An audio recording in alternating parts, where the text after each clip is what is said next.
Any man give his life for Yahanna, Mashiach, and Christ, and fall up under that U.P.K banner, is my brother and my blood, and I will die and kill for him if necessary. Go to ground, go to ground, go to ground, go to ground, go to ground, go to ground, go to ground, go to ground, go to ground, go to ground. It's all about that warfare, boy. Give ground, give ground, back up, give ground, give ground, back up, give ground, give ground. It's all about that warfare, boy. Take ground, take ground, take ground, take ground, take ground, take ground, take ground, take ground. My soldiers take ground till them stand down. Take ground, take ground, take ground, take ground, take ground, take ground, take ground. My soldiers take ground till them stand down. Take ground, take ground, take ground. Nah, this ain't no movement, this a takedown. We will not be moved or intimidated. We ain't the type. You got a problem, tell them cross the fucking line. My niggas ain't polite. Soldiers to the left and right. I die for every man body. Before I be a coward, I'd rather be a dead body. This will be my kingdom when the hour pass. You can either get with it or get flipped like an hourglass. We live by honor and no excuse. Just sit the prayer up to the Lord. I told him, then let all the terrorists loose. Hold your tongue or get rebuked, cause you made a truce. With a race that made merchandise out of my abuse. Scared of who? You got your gun, then pull it. Me and my niggas start to argue, it's about who gon' bite the bullet. It gon' take round, take round, take round. Opponents better move slow. Attack dog for this truth. Nigga, cool yo. Go to ground, go to ground, go to ground, go to ground, go to ground, go to ground, go to ground, go to ground, go to ground, go to ground, go to ground. It's all about that warfare, boy. Give ground, give ground, back up, give ground, give ground, back up, give ground, give ground. It's all about that warfare, boy. Take ground, take ground, take ground, take ground, take ground, take ground, take ground, take ground. My soldiers take ground till them stand down. Take ground, take ground, take ground, take ground, take ground, take ground, take ground. My soldiers take ground till them stand down. Oh, thought you could cross us with no consequence, but you will pay dearly. You should've used your common sense. My zeal lit, that means you could never prevail. Hey, with a true sit, hey, with warriors dwell. Be wise with them weapons, cause I promise. My nine just like my wife, she concealed, she modest. I know two things, a robber will not prosper. And any man harm me and my aunt gon' meet the doctor. Cause this life is warfare, it's not an easy walk. Been watching my people die, so you can miss me with that love talk. My U.P.K soldiers, any man try to cross your path, make him regret it. What that means? Fall on his ass. Comparing me to you really ain't no contest. Long live one West. Say what? Long live one West. This for those who thinking we ain't ready for. Tell them back up. I'm about to drop something heavy for. Go to ground, go to ground, go to ground, go to ground, go to ground, go to ground, go to ground, go to ground, go to ground, go to ground. It's all about that warfare, boy. Give ground, give ground, back up, give ground, give ground, back up, give ground, give ground. It's all about that warfare, boy. Take ground, take ground, take ground, take ground, take ground, take ground, take ground, take ground. My soldiers take ground till them stand down. Take ground, take ground, take ground, take ground, take ground, take ground, take ground. My soldiers take ground till them stand down.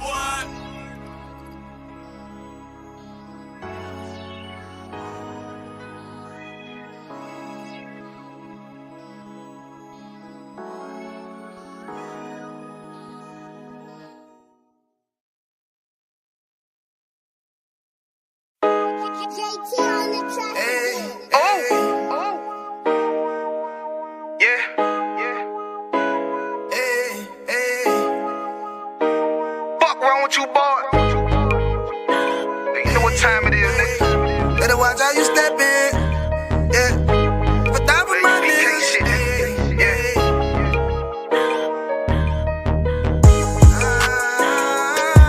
I'm in it, yo.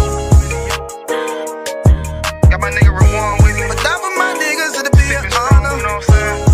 Under commanding General Yahanna.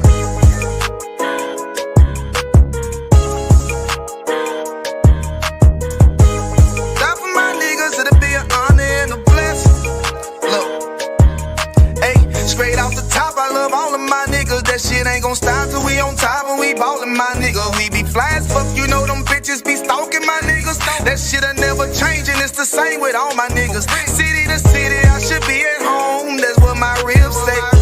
But bitch, I'm grown, I'm in these streets and closed caption. Niggas know we bout that action. If a nigga play with me, then my Hakim gon' let him have it. Hey,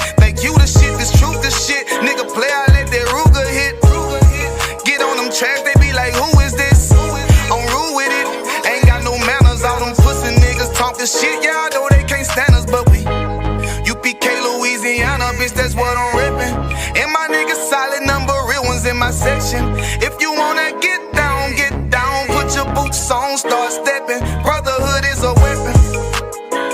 Brotherhood is a weapon. Better watch how you stepping, cause brotherhood is a weapon. If I die for my niggas, it'll be an honor and a blessing. Better watch how you stepping, cause brotherhood is a weapon. Brotherhood is a weapon. Better watch how you stepping, cause brotherhood is a weapon. If I die for my niggas, it'll be an honor and a blessing. Better watch how you stepping, cause brotherhood I lay my life down right now for all my sisters and brothers, because I love them. I see them dapping and hug them. It's amazing to see how well we adapt from the struggle. Born again from a life of sin, trapped in the gutter. My mind frame was to kill my own kind. Feeling inferior, waking up ready to die. Run with them killers, so it's just a matter of time. For why take your life or let you take mine? That's when I realized the slaves killing slaves, while the white man live to get old. We in them graves, and shit got me feeling played. I opened the Bible, went through them records, found out we was royalty, a nation to be respected. But in this world we rejected, we hated for our complexion. Still fighting to get accepted. We hear the truth and reject it, but love is getting corrected. And all my niggas correct me. The commandments, the foundation we erected. Brotherhood is a weapon. Brotherhood is a weapon. Better watch how you stepping, cause brotherhood is a weapon. If I die for my niggas, it'll be an honor and a blessing. Better watch how you stepping, cause brotherhood is a weapon. Brotherhood is a weapon. Better watch how you stepping, cause brotherhood is a weapon. If I die for my niggas, it'll be an honor and a blessing. Better watch how you stepping, cause brotherhood is a weapon. Hey, hey. Hey, hey.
I.S.U.P.K.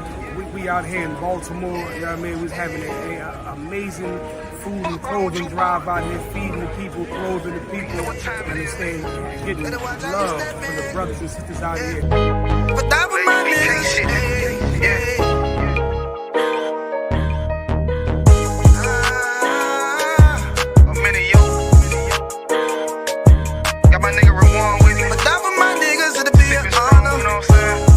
Under command and General Yahanna.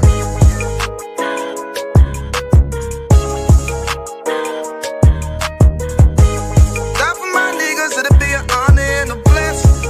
Look, hey, straight off the top, I love all of my niggas. That shit ain't gon' stop till we on top and we ballin', my nigga. We be fly as fuck, you know them bitches be stalking my niggas. That shit'll never change and it's the same with all my niggas. City to city, I should be at home. That's what my ribs say. But bitch, I'm grown, I'm in these streets and closed caption. Niggas know we bout that action. If a nigga play with me, then my hock can gon' let him have it. Hey, think you the shit, this truth, this shit. Nigga play, I let that Ruger hit. Get on them tracks, they be like, who is this?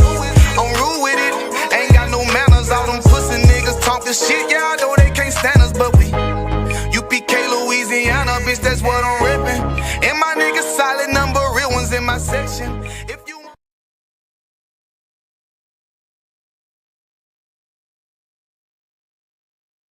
Hey, listen, brothers and sisters, man, if you like what you hear, hit the subscribe button, man. Subscribe to this channel.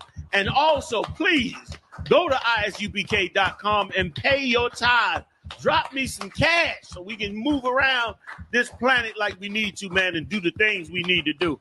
They're one West. They're one West. They're one West. They're...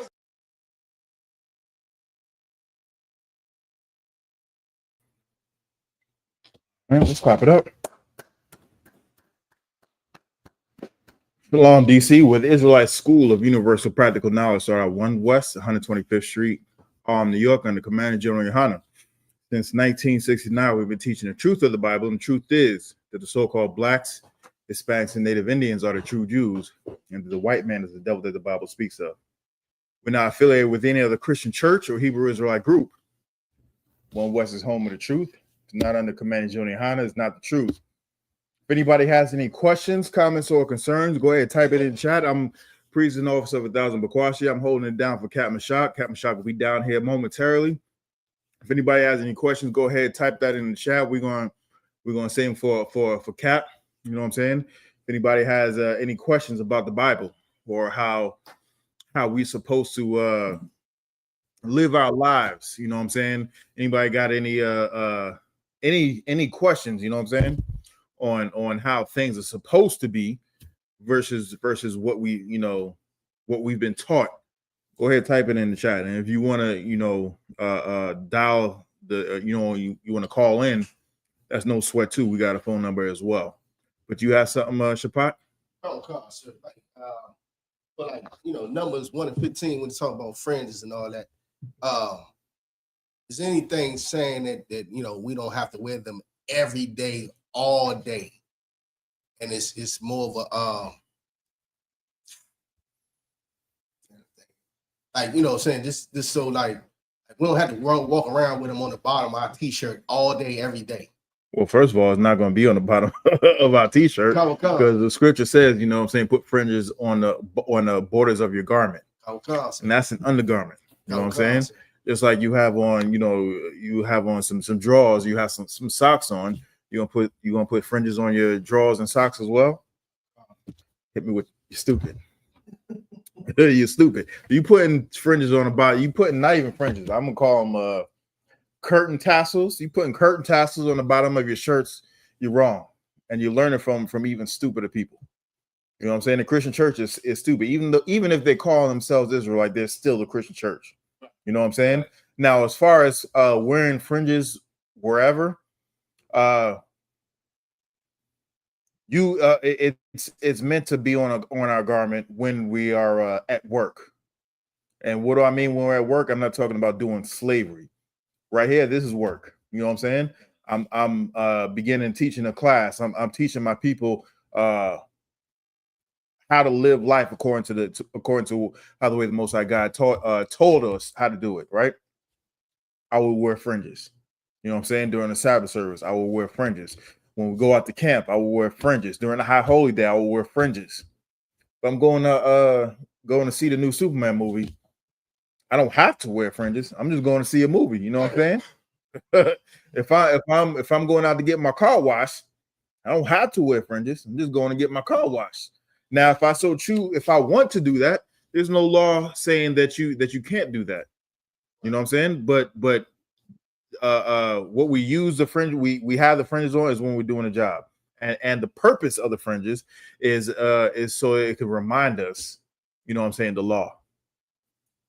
Whole perfect thing. I'm battling this fake Israelite, and he had the fringes on his t-shirt. Mm-hmm. So I'm we pull the scripture. It's supposed to be on your garment. That's an undergarment that you have on. You know what I'm saying? It wasn't until like maybe the 80s where we even just started wearing t-shirts without a shirt over top of it. It was always an undergarment. You know what I mean? But I'm about to say, then he was like, you don't even got yours on. I said, first of all, you know what I'm saying, I'm at my slavery. You know what I'm saying? Like, I'm following the law. You know what I'm saying? The law of the land. Law of the land, my job said you got to wear this uniform. You know what I mean? But he was pressing the fact that I didn't even have nothing on, and I'm talking about him being at the bottom of the t-shirt. But I explained to him it's only supposed to be in your garment, on the border. That's not a border. So he switched the subject. I ain't even had nothing on.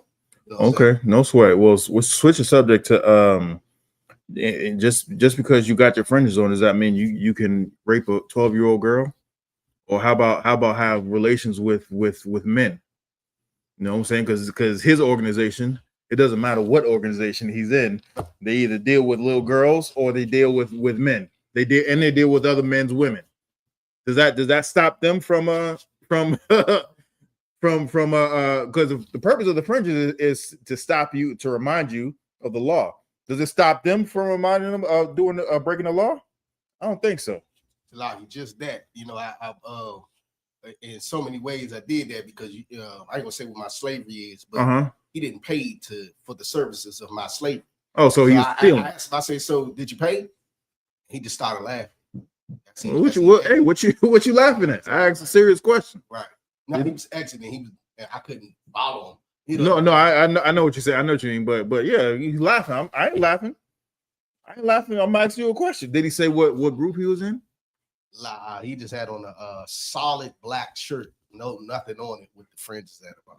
Man, stop calling them fringes. Them things ain't fringes. Them things are tatters. You know what I'm saying? The curtains that go on the bottom of your grandmother's curtains. Lampshade. The lampshade, even better. The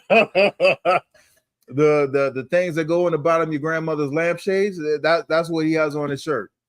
But you should ask him what group he's in. You know. And then ask him, did that stop his leader from sending promiscuous pictures of men to other men? What's that? Yeah. Nah. It didn't stop him. He had his tassels on the bottom of his shirt. He had them on. Did it stop him from fighting the demon that he has on him called, Leviticus? Does it stop him from doing that? No. Nah. So did it stop this brother from stealing? Because it was obvious that this dude was stealing. He didn't, and then when he was confronted about it, he just laughed and kept on going about his business. They're frauds. They're frauds. They're just like the Pharisees and the Sadducees saying, hey, you can't do this, you can't do that. Meanwhile, the whole time they're doing everything under the sun. Just like the Christian church. Just like the Christian church. So there is no difference between, them wearing them robes, them choir robes, or wearing them tassels at the bottom of the shirt. So was there anything that straight up states that, like, I don't have to wear them all day long. They for work. Like, is it a scripture that straight up says, we pulled it, it says, tell them to, all the children of Israel to wear them, to remind them of the law. It didn't really say like, don't wear them all the time. It didn't say you do wear them all the time. Yeah, there is scripture, but he's not gonna follow it because he's he's not gonna follow it because he's not in the I.S.U.P.K. Right. He's not gonna follow because he's in a Christian church.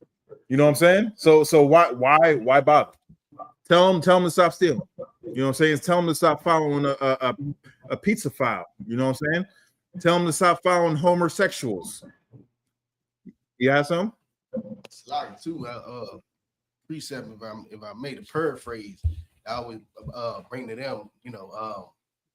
If they left us, they were never with us.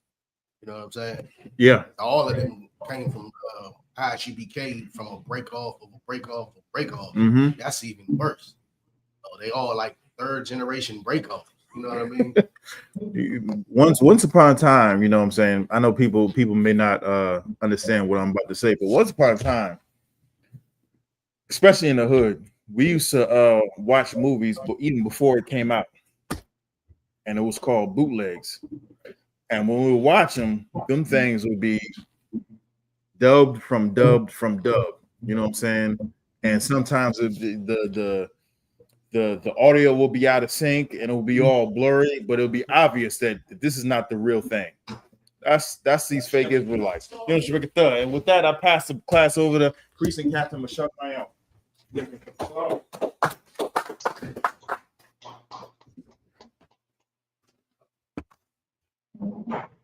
What's going on out there? How you feeling?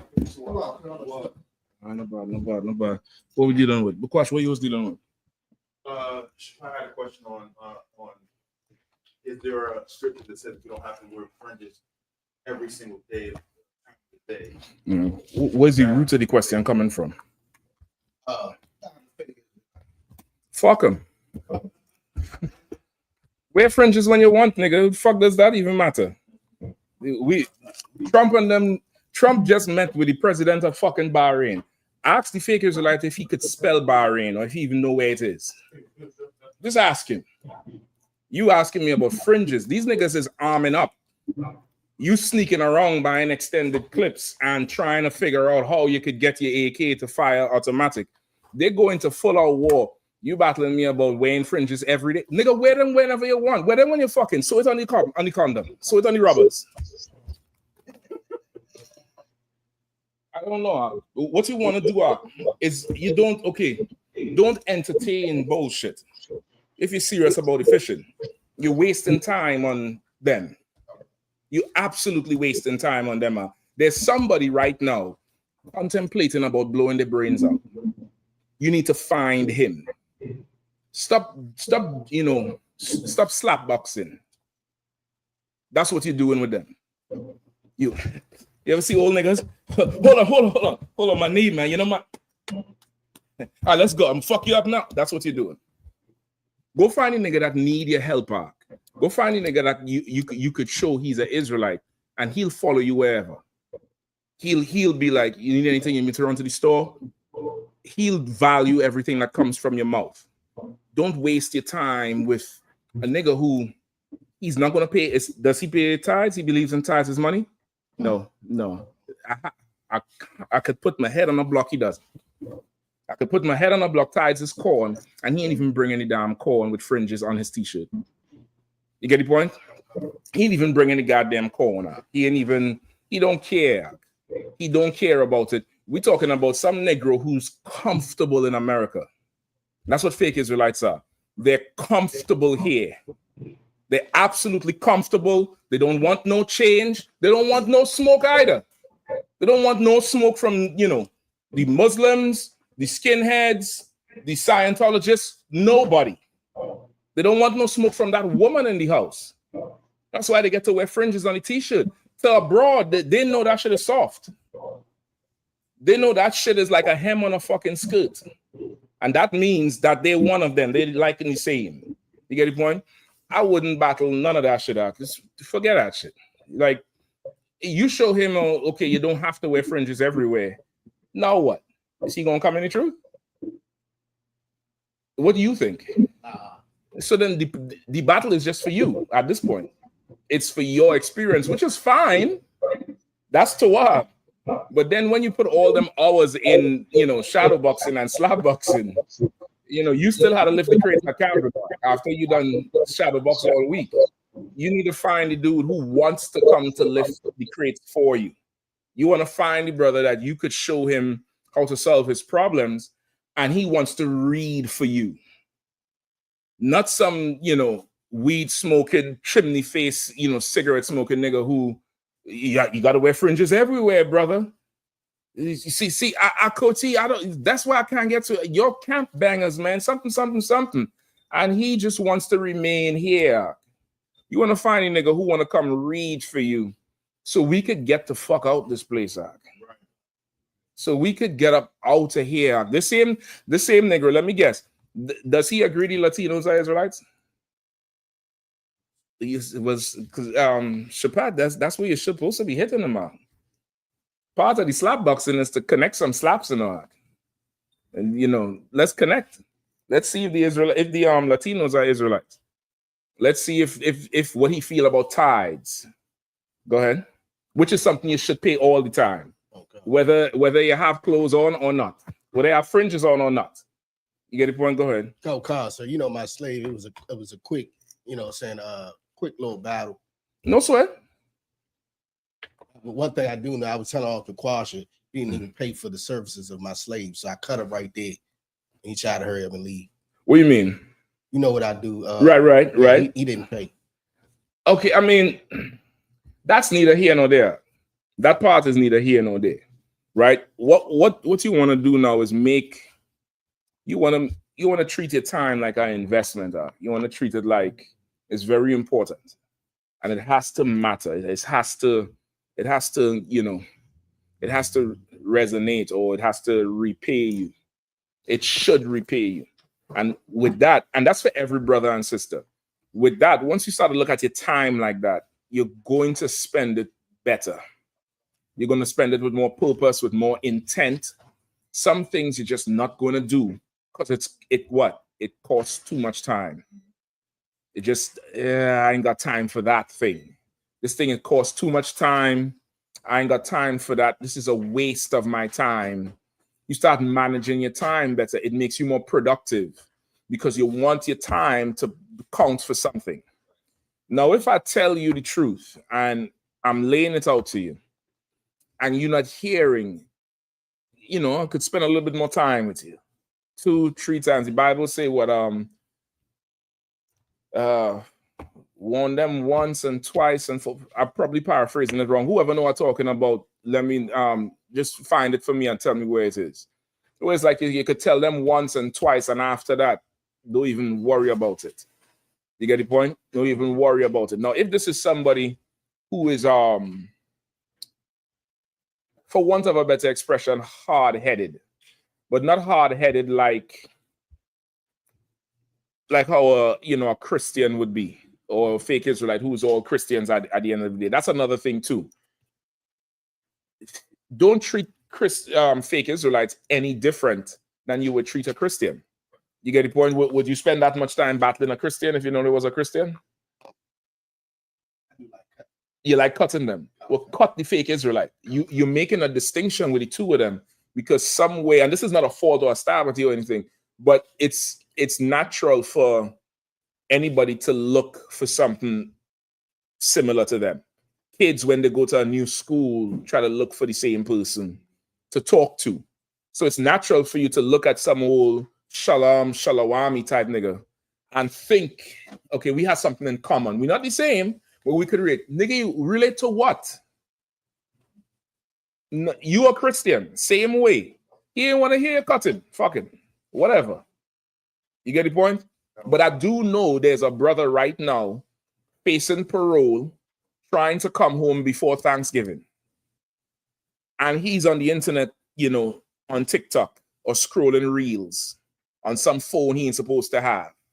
I do know that. I do know there's a brother or a sister right now trying to get off weed. You get the point? Like have real fucking problems that don't have time to, when do I wear fringes? Whenever the fuck I tell you to wear fringes, nigga. That's when you wear fringes. When I tell you to wear it. Like what we talking about? You go to the doctor and take a prescription. You go to prison and bathe when they tell you bathe. You go to a slave and go to the slave when the oppressor tell you to be there at that time. And don't lie to me saying I go when I want, because I can't tell. I'm driving through DC and had to swerve and jab because you're trying to beat the yellow light. So where the fuck you Russian going? To the slave you show up whenever you want? No. How come everybody gets to tell you what is what except another nigga?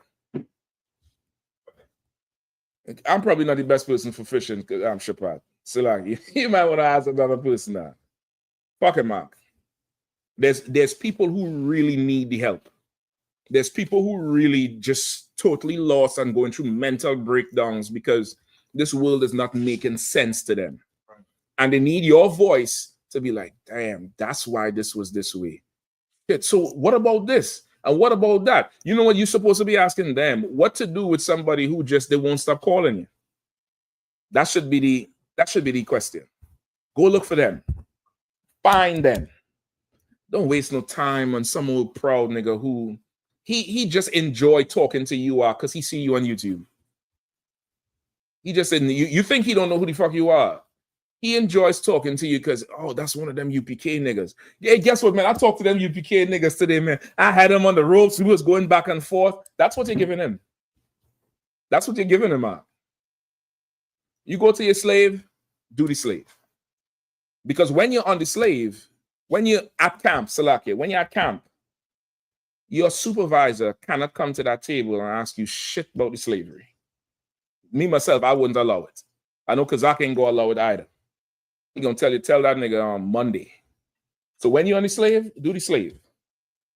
If they come to you and ask you something, send them to the school. Now, if it's something where you're on the side, you're on lunch, and they come up to you and you had to break it down, fine, do it. But it's good to what? Cherish your time. This 8 hours here is for the slave master. That's all you get. You could get less, but you ain't getting no more. After that 8 hours, you go home, and then there's a time for the Lord. Usually it's around 6 to 9 or 10 p.m. every night. And for the on Saturdays for the Sabbath service and the camp, and for the sisters who attend the classes, your time might be a few hours in the grocery store buying the food you're going to prepare to bring to the camp, and the time you bring it down to the school. You have time for everything, huh? Some nigga who is like, well, show me where it say you don't have to wear it all the time. Well, nigga, wear it all the time. How about them tithes? Are we supposed to pay tithes all the time? You paying it? Why are you not paying tithes? You're wearing fringes. Why are you not paying the tithes? Can you pay the tithes? You're not paying the tithes. That's where we need to go. That's where we need to go. You can wear fringes whenever you want to. However, there's a time you must wear fringes. You have to wear fringes when it's an official occasion. You get the point? When it's an official occasion, class, camp, a high holy day, including Passover, Sabbath service. You're going out on school business. You're doing interviews. You representing the school in some way. You're showing up to speak as a guest speaker somewhere. You would wear your priestly attire. You get the point? You would wear your priestly attire. For the women and the kids, it's more of a culture thing. You get the point? You're not going to see a law saying you have to wear it all the time, sometimes, or not at all. Of course, in the fringes law, it says wear it in all your dwellings.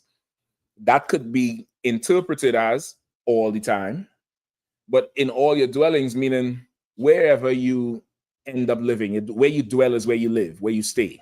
In all your dwellings, wherever you're in Jerusalem or outside, you wear it in all your dwellings. It doesn't mean all the time. It doesn't mean, every single time. It doesn't mean that thing.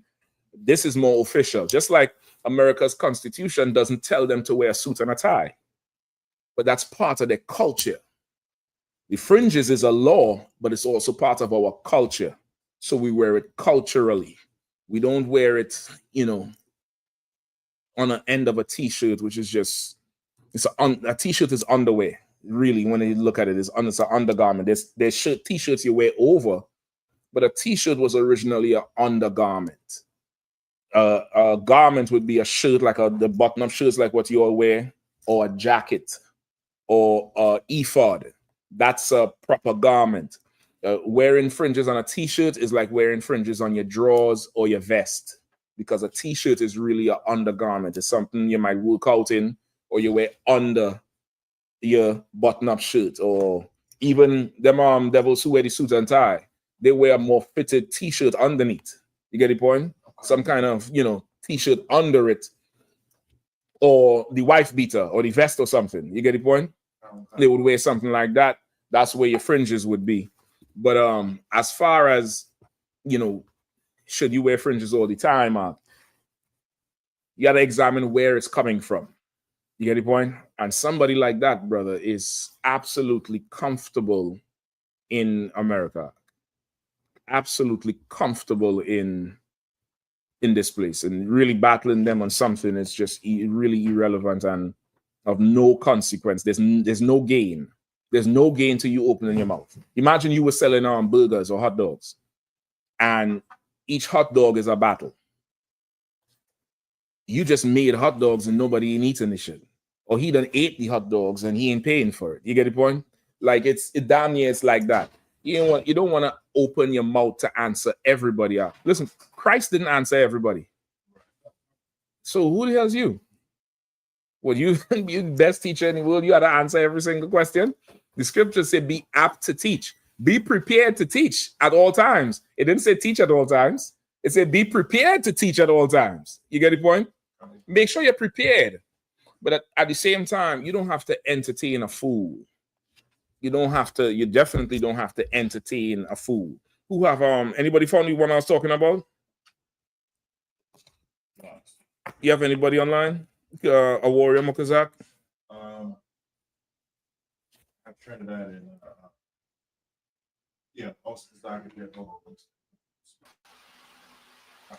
Make sure that don't make that screen big. You had to see everybody who come in. All right. Is it too big so you can't see it? Or oh, he just had the background on. okay, no sweat. He probably was there with the thing. Because like you know the scripture I'm talking about? Oh, which one, sir? Salaki? I was on the phone. Wait, no sweat. Where it says you Tawab, you need some more time or you good to go? No, I'm good now, sir. Okay, where it says you like answer once, twice, and but the third time, you know, just leave them, let them be. Yeah, I'll find it now, sir. If it sounds familiar to you, I'm definitely paraphrasing it wrong. All right.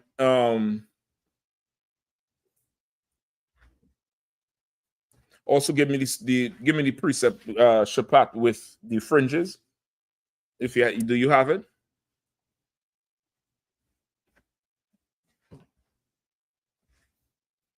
Did you give him any? He went ahead and because you know I can't do all that. Right. Yeah, he pulled.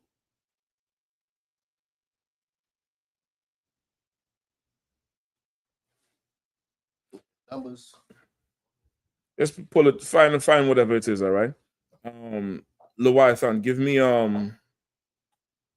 these Shapat. In fact, just write these down. Leviathan, you could grab these to read, all right. Proverbs 10 and 8.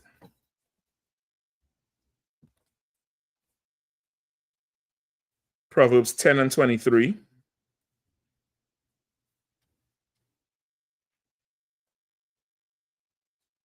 Salaki, sir. Is it Job chapter 40, verse 4? Go ahead and read it. Let me hear. Kawakan. Salaki. Job chapter 40. This is verse 3. Then Job answered the Lord and said, Behold, I am vile. What shall I answer thee? I will lay mine hand upon my mouth. Once I have spoken, but I will not answer. Yea, twice, but I will proceed no further. I could take that one. I'm not sure if that's it. Yeah, it's another one. I had pulled it not too long ago, sir. I'm gonna try to find it. If you could. Kawakan. If you could, don't write 40 and 3 just yet. You could put it off to the side. All right. The 10 and 8, and just make the 8 a little better. Then under it, write 10 and 23. It's just a little too close. Right. Let's make the 8 a little better. Then write 10 and 23. And then give me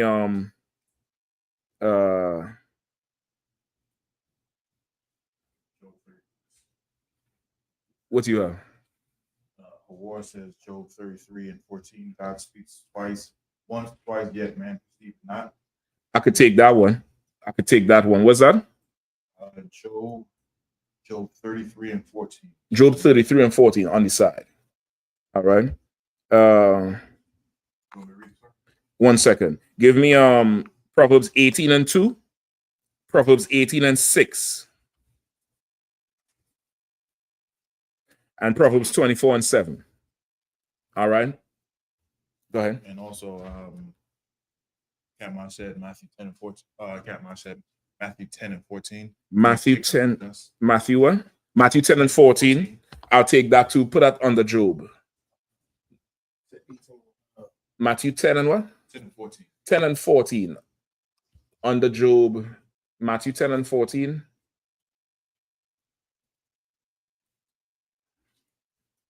All right, not the 40 and 3. What's the one you read? Because 33 and 14. 33 and 14. Yeah, that's the one. That's the one I would take. Stop. 30. Okay, no, sir. Go ahead, do your thing. If you find another one, let me know. All right. And then sir.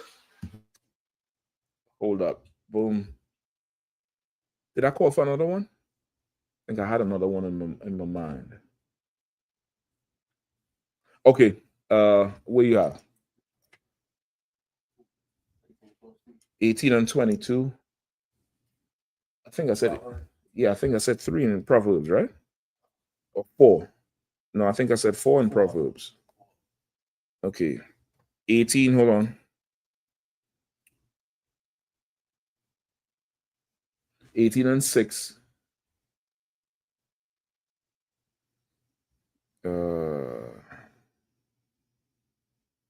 We get 18 and 22. Did I say 18 and 22? Okay, hold up.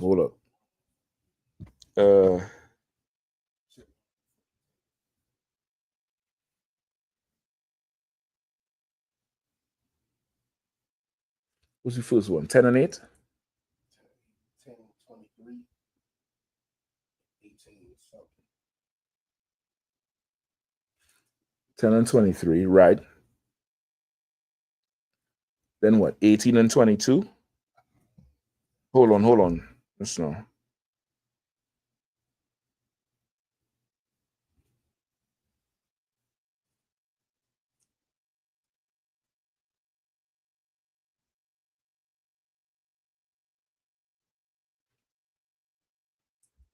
Give me Proverbs 17 and 28. You could drop 18 and 22. It's like I said, does my sound better now? I hear you real clear. Okay, the water, sir. 17 and 28. I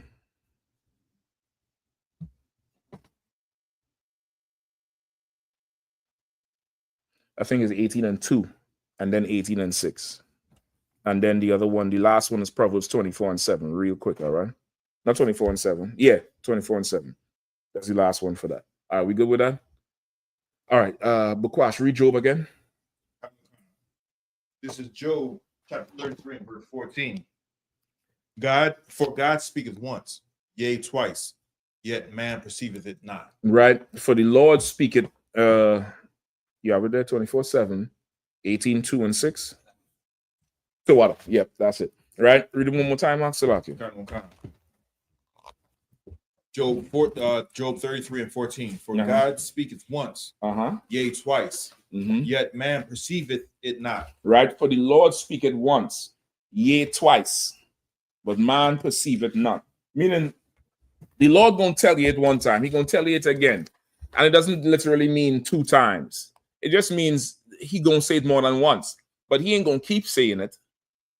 If I'm telling you don't put your hand on the stove, it's hot, you do it, you get burned. All right, I told you not to put your hand on the stove. Don't put your hand on the stove, it's hot, you do it again. Now I had to really check to see if you have a mental problem. You might be slow, or what's the common sense thing to think? You're ignoring. That too, there's something else. Rebellion. I wouldn't say rebellion, because who the fuck am I to tell you about your hand? There's something else. So log in. Let me get this. I'm coming to you because I get the mic real quick too. Go ahead. You might want to slide the chair over a little bit. Go ahead. You don't believe them? They don't believe you. I'll take that too, but there's something else that's a little bit more that everybody could be at ease with this. What the answer looking for? Go ahead, Kazak. You like to have your hand burned. You just like that heat on your hand. That's about it. That's right. You might be one of them all, S&M type people. When you go home at night, everybody Netflixing and chilling. You sitting on there with a Red Ball in your mouth, whipping yourself. You might be one of them type, and that's fine. That's fine. Just pay your tithes and don't bring none of that shit to me school. Pay your tithes, wear your fringes, and say shalom when I see it. That's it. It's all good. It's all fine and dandy. You like that shit. And that's what am I keep telling you about it for? You like it. You like it. Everybody knows somebody like that in their life where it's the same phone call over and over. Man, you wouldn't believe what happened to me. Oh, you wouldn't believe? Oh, for real? Damn. Shit, why did that happen? Oh, and this is like the 5th time. This person likes that shit. They love it. They absolutely like it. Why am I saying it to you again for? At this point, if I'm saying it, who is it for? Yourself. For yourself. At this point, you just saying it for you. You saying it to make yourself feel better, which is you're inviting a demon on you because now it's going to make you hate that person because they like that particular thing. Don't care. Don't care. I got 2 of these. And they ain't burned. Get the point? If that's what you like, ain't no sweat, brother, ain't no sweat, sister. Do you? Do you? We still good, right? We still homies, we friends? Good. Burn your hand, not mine. We straight. That's this. You get the point? That's that. Because after a while, brother, you just in it for the fight. You get the point? After a while, you just in it just because. That's just not profitable. It's just a waste of your time, really. Give me Proverbs 10 and 8.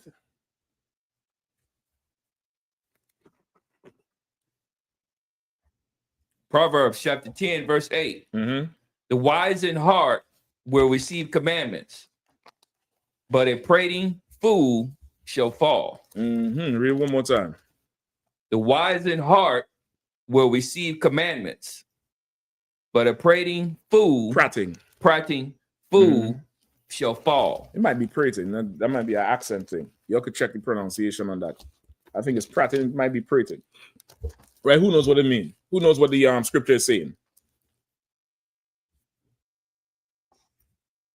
Anybody?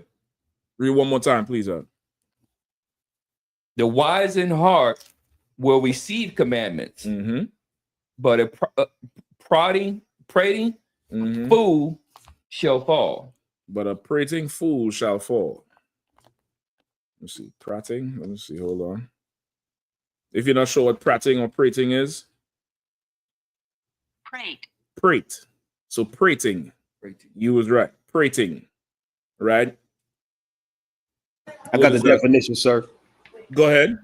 Prate or prating, to talk foolishly or at tediously length about something. You talking so much is like work. It says tedious in there. Anytime you see the word tedious in there, just know if you're not working for something positive, just know you're just doing a ton of work for nothing. Like you talking so goddamn much, you talking foolishly and foolishness, and it's like a pain to listen to you speak. That's why the scripture says, "What about speaking?" So, like if I may, come on, be slow to speak and quick to and hear, that quick too. to listen. No, that too. There's something else. Use Let very your yea little. be- Come on, sis. Use very few words. Use little speech, and use plain language. Our culture is not to deliver a word salad. Our culture is not just to talk somebody into just submission. Just all right, yeah, you got to do what you want. Just stop talking. That's not our culture. Our culture is not like that. Our culture is very, okay, we are a poetic people, but we also able to convey a very big idea with less words. That's why rap music is a phenomenon. That's why, our poets and our writers are so, it's like, damn, he said this, but shit, he really mean that. You get the point? Beyonce say surfboard, and it's 3 lines, 3 words, and a song. Surfboard. Everybody know what the hell she talking about, and it paints a whole picture. A white person be like, why she keep saying surfboard? What's the whole point? Like, this is who we are as a people. You get the point? But a prating fool is somebody who's just talking a whole ton of nothing and doing a lot of work talking, which is that fake Israelite. You get the point? It's the whole thing is that. Read it one more time, man.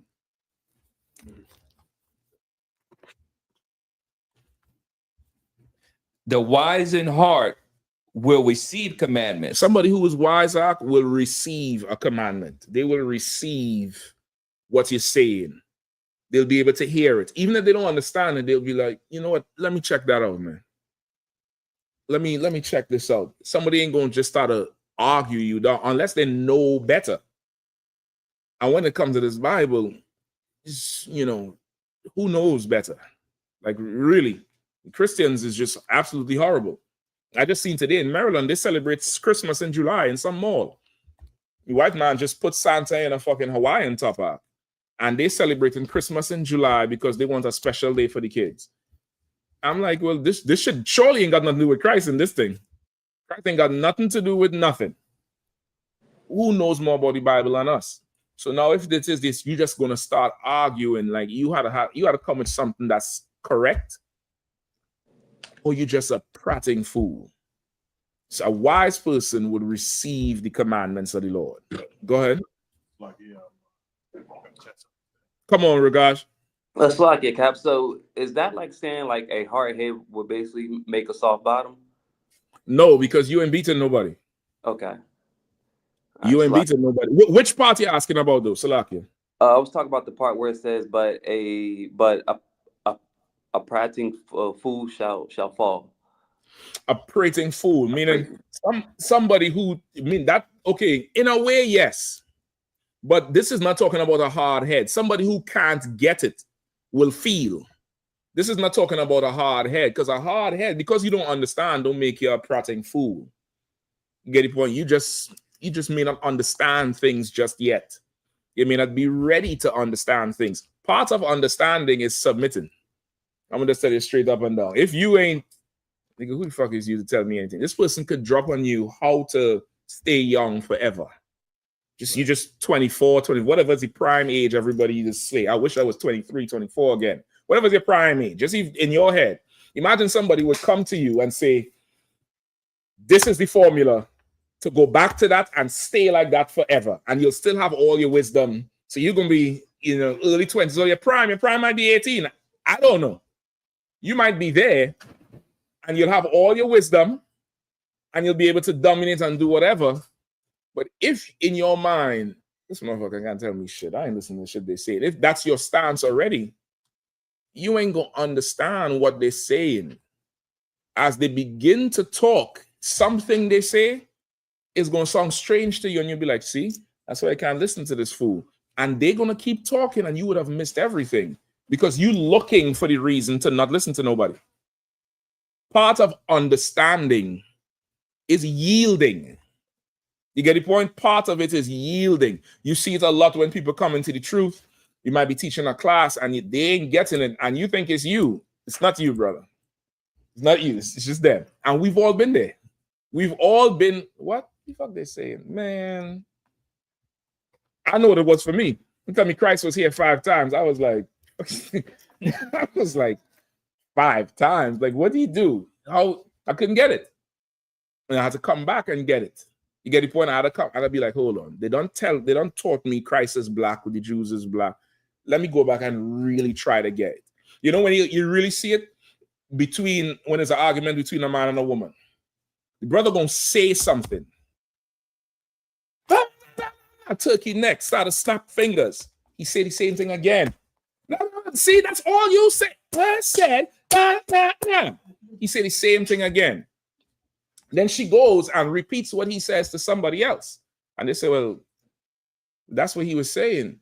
And then she gets it and she said, well, it's how he was saying it. Because she submits to the person she went to willingly. That's why she ran to the friend or the relative to convey what the problem is, because this is a person she hears. So when that person says the same thing, it makes sense. So now they have to find a reason. You get the point? But in submitting to the person, you could receive what they're saying. Words is the same words. It's English is English. You get the point? Right. But here, what it say? A wise person would receive commandments. You're receiving instructions. You're receiving, what it is. But a fool, it's going to be bad for them because they're not receiving instructions. You don't want to listen to you, Ark? Whatever. Brother told me a story recently, Ark. Brother in the world, I think at one point the brother was coming into the truth at the time, right? He's coming into the truth. And he had a rib. The rib had a bad alcohol problem. Horrible. Rib would not listen, Ark. Rib would not listen to the brother. The brother come in, totally clean himself up, standing strong in the Lord. The girl would not listen, Ark. not listen. Beefing with the brother, call the cops on the brother. The brother spent, I think, a night in jail. Got the case dismissed because it was some bullshit she called the cops on. Brother told me recently she doing 5 to 10 years in jail right now. You could have just stopped drinking, bitch. But you didn't want to listen. So now listen to the warden. Listen to that cell slamming. Listen to them trays coming through a little piece of thing so you could eat. Right. You yield to that shit, though. Or maybe not. Maybe something else had happened. All right? I told the brother, listen, that one night you went to jail was deliverance. That was the Lord delivering you out. You thought it was a bad thing. Them bracelets was just, you know, to get you away from her. Because you would have been in there. You get the point? That's a wise person would listen to the laws of the Lord. A wise person would receive it. Fool, you can't tell a fool nothing now. Give me 10 and 23. Proverbs chapter 10, verse 23. It is a sport to a fool to do mischief. But a man of understanding hath wisdom. You say he didn't even pay. It's a sport to an idiot to do mischief, to just do some shit that really amounts to nothing but their entertainment. And usually it's only their entertainment. Nobody else ain't laughing. Nobody else ain't having fun. They going back and forth because they like that shit out. Go ahead. Like I was saying, once I cut him about the fringes, and I said, "Did you pay?" Because he was trying to talk about the fringes in the law. I said, "You pay?" He said, "Nah." He laughed as he walked off. Of course not. Of course he ain't gonna pay. He ain't paying no tithes. He ain't gonna pay for nothing. Yeah, I mean, he's a sovereign nation unto himself. Huh? That's what the hell he is. He a sovereign, you know, whatever. I don't know what the hell it is. If it's what they say, I'm a sovereign nation. I'm a whatever they say. You get the point? Go ahead. I was gonna say sovereign citizen, sir. I'm a sovereign citizen, Salaki. I'm a traveler. You can't stop me as I'm a traveling man and travailing in my traveler's vehicle. I don't need a license. All right, nigga. Go ahead. Now, what you was gonna say when you was in Bangladesh? Go ahead. Somewhere else. Come on with it, dog. I'm somewhere overseas, right? And I hooked up with this group of locals. Well, some foreigners that was locals over there, and there was one dude that was just wilding out. He was walking down the street, and this cat was just twisting the car mirrors, just going around, just twisting the car. I'm like, what you doing? He was like, just doing it. Just doing it. He went that way, I went that way. Hell yeah, you was right. He was wise for doing that shit. Like really, he's vexed with a demon. A demon is living with him, so he can't tell the difference between his voice and the demon voice in his life. And the demon will tell him do some shit, and he'll just do it. It looks strange to you because you was like, hold on, what you doing? Like, what you mean? He wondering why you not doing it. The mirrors is there, you know, and they go both ways. Well, you know, why not? That makes perfect sense to him. Ain't no sweat, brother. Lord be with you. Right. You get the point? It's like you're gonna have to start to do that now. You can't really wrestle and jest with an idiot too much. You can't do that too much. You know, once, twice. All right, brother. And you can't be so entrenched in the battle. Right. You know what I mean? You can't be. You break it down. Take your breakdown serious. If they want to hear, you break it down to them. But brother, from the time you realize this is just an idiot act, you know, start to close the shop up. Let's hurry up and buy.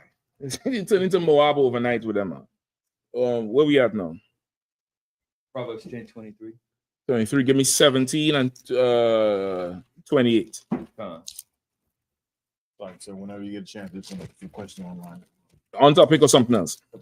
All right, no sweat. 17 and 28. Proverbs chapter 17, verse 28.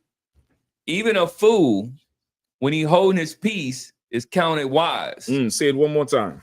Even a fool, when he holdeth his peace, is counted wise. Even a fool, when he holdeth his peace, is counted wise.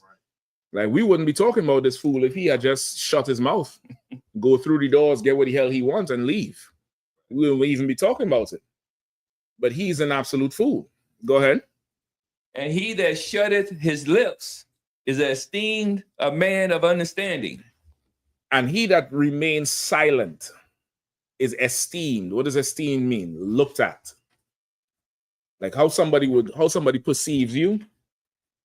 They'll perceive you as, okay, this person, he seemed to have some understanding because they haven't heard you speak. And then they hear you speak. And it's like,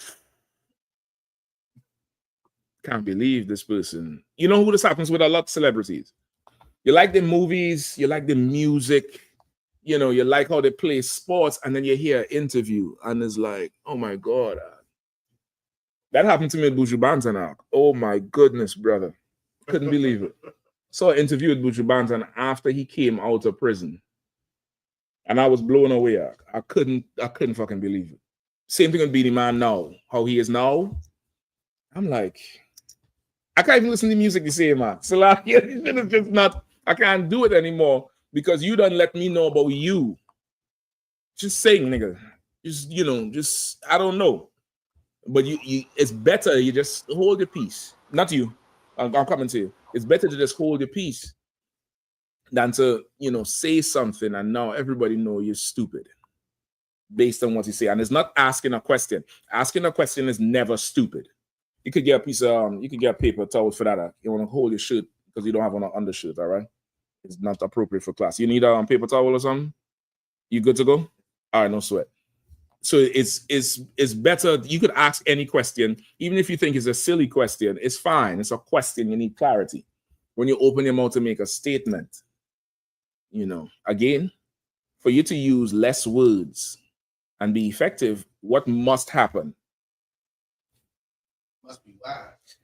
You must be wise. You don't have to, but there's something else. Something else that must happen for you to be able to use few words and still say what it is you want to say. You know, listen and understand. Something else. Something else has to happen. Meaning this happens. Go ahead.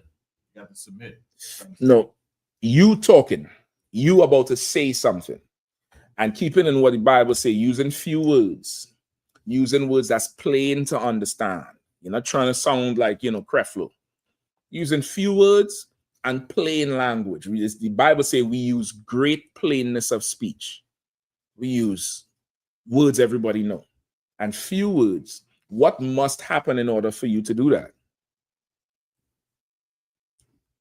And you're going to express, you know, a big idea, or you're going to give a response. What must happen? No, we had to think about what you're going to say. You got the goddamn think. I'll give him a hand. You were thinking. You was there thinking like, what should I say? You got to put some thought into what comes out your mouth. But some idiot who just rambling, he's not even thinking about what he's saying. He's just talking. Or she just talking.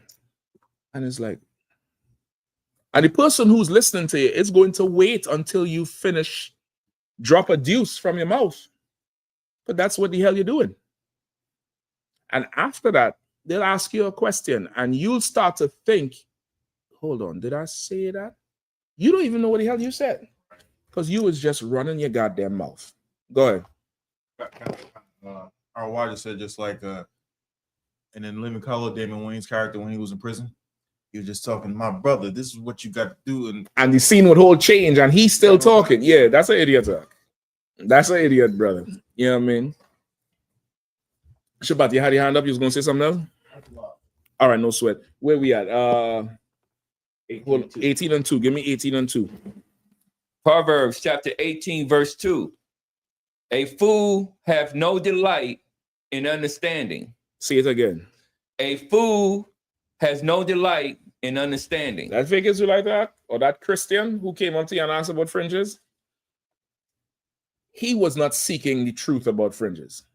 That's not what gave him delight. You understand? His delight was what? What was his delight? I said it earlier.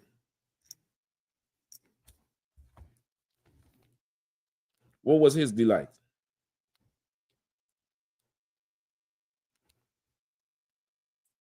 Go ahead, young Lawyer son. Talking to Officer SHALAM. That was his delight. He just wanted to talk to you. He just wanted to say something to you, and you say something back to him. And that made his goddamn day. How do I know it? Because at camp, they come up to you and do what? Try to talk to you. And when you don't answer, what happens? What happens when you don't say nothing? They try it again, but then eventually they just walk off. No, that's not what happens. They get mad. They get mad. What, you can't talk to me? Huh? You can't talk? Oh, they all can't talk. You the only one that's allowed to talk? Man, y'all some bitches, man. You can't talk? You ain't gonna talk to me? You're not gonna talk to me? Huh? Man, you see, that's we black men. We got to stick together, man. You can't even talk. They're mad because, you ain't want to talk to them. All they want to do is talk to you. All they want to do is have you acknowledge them. And that's fine. But nigga, I'm not going to waste my time with you, telling you the mysteries of the Bible when all you just want is somebody to talk to. Yeah, I mean, back about 20, 30 years ago, they had a paid service for that. You could call people on the phone and just talk to them. You could call the phone, some old broad or some old sexy voice, pick up the phone and talk to you. And she'll talk about whatever you want to talk about. And that's it. Yeah, they had people used to pay for that type of service, You get the point? Don't just open your mouth for any old fool. Don't do it. Read the scripture one more time, please. Proverbs chapter 18, verse 2. Mm-hmm. A fool has no delight in understanding, Mm-hmm. but that his heart may discover itself. But that his heart may discover itself, meaning what's in his mind gonna be revealed to himself. That's why he's talking so much. That's all he wants or she wants is just they want to be heard. Just want to be heard and just say whatever and talk in a circle. And true. That's how you know they're talking shit. You could say the same response every 30 seconds. Oh, for real? Shit. Seriously? Shit. Mm-hmm. Yeah, well. And it'll be none the wiser. It'll be none. That's an idiot. You understand? Give me Matthew 10 and 14, and then give me the last two in Proverbs. Somebody else give me Matthew 10 and 14.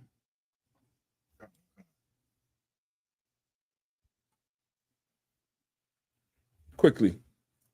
Anybody? Go ahead. Go start reading. Matthew chapter 10, verse 14.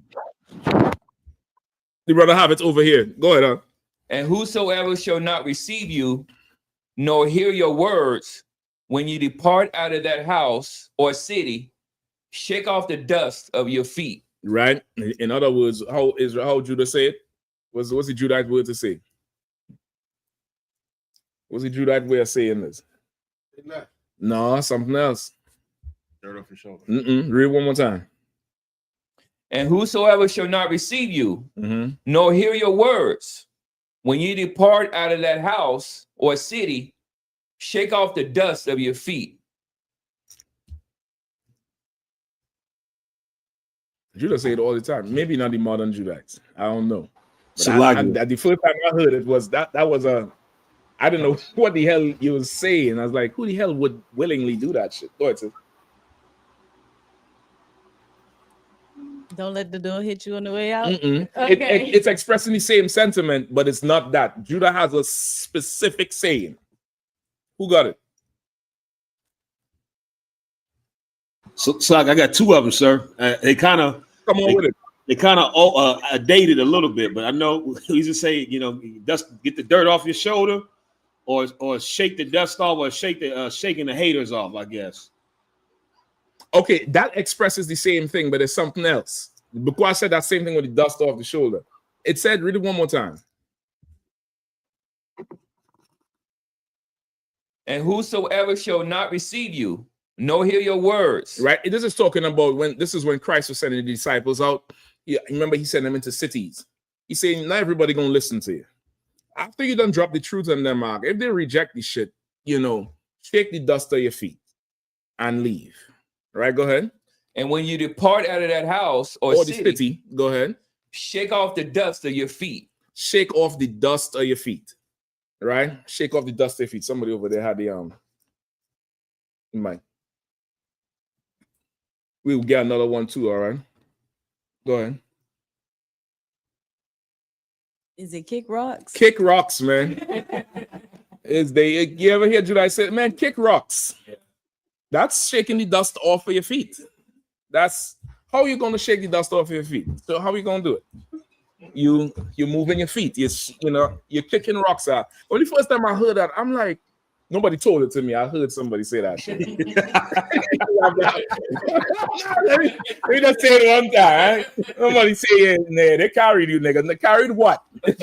I heard them say that to somebody else. And I was like, what the hell does that mean? You know what it means? I was like, nah, kick rocks mean leave. I was like, okay, I'm trying to understand. I was like, okay, why would I go kick a rock? Like, I don't understand how this thing could mean leave. It's different from somebody say roll out, or slide out, or something that conveys, okay, I'm slipping away from this place, or move up, like how Benjamin said, move up, meaning it says move and it's aggressive, so I could that conveys leave, right? But kick rucksack is like what? But it's in the Bible. That's shake off the dust. Christ said kick rocks. He just said it there. Shake off the dust of your feet. Meaning, don't even take the dust from that city with you as you leave. Dust your feet off right there. See, you niggas don't want to hear me. Dust these boots up. Let me make sure none of this sinful muck follows me out of this place. All this old fake Israelite muck, and you want to wear fringes on your shirt. I don't want none of that dirt following me nowhere. And I'll leave. You get the point? They don't want to listen to you. Whatever. It doesn't. It's whatever, nigga. It's not. You do what you do. You. All right. Where we at? 18 and 6. Proverbs 18 and 6. Then get in my Shabbat, please. Quickly. Proverbs chapter 18, verse 6. Mm-hmm. A fool's lips enter into contention, and his mouth calleth for strokes. That's the other thing. Read it one more time. A fool's lips enter into contention, and his mouth calleth for strokes. What does that mean?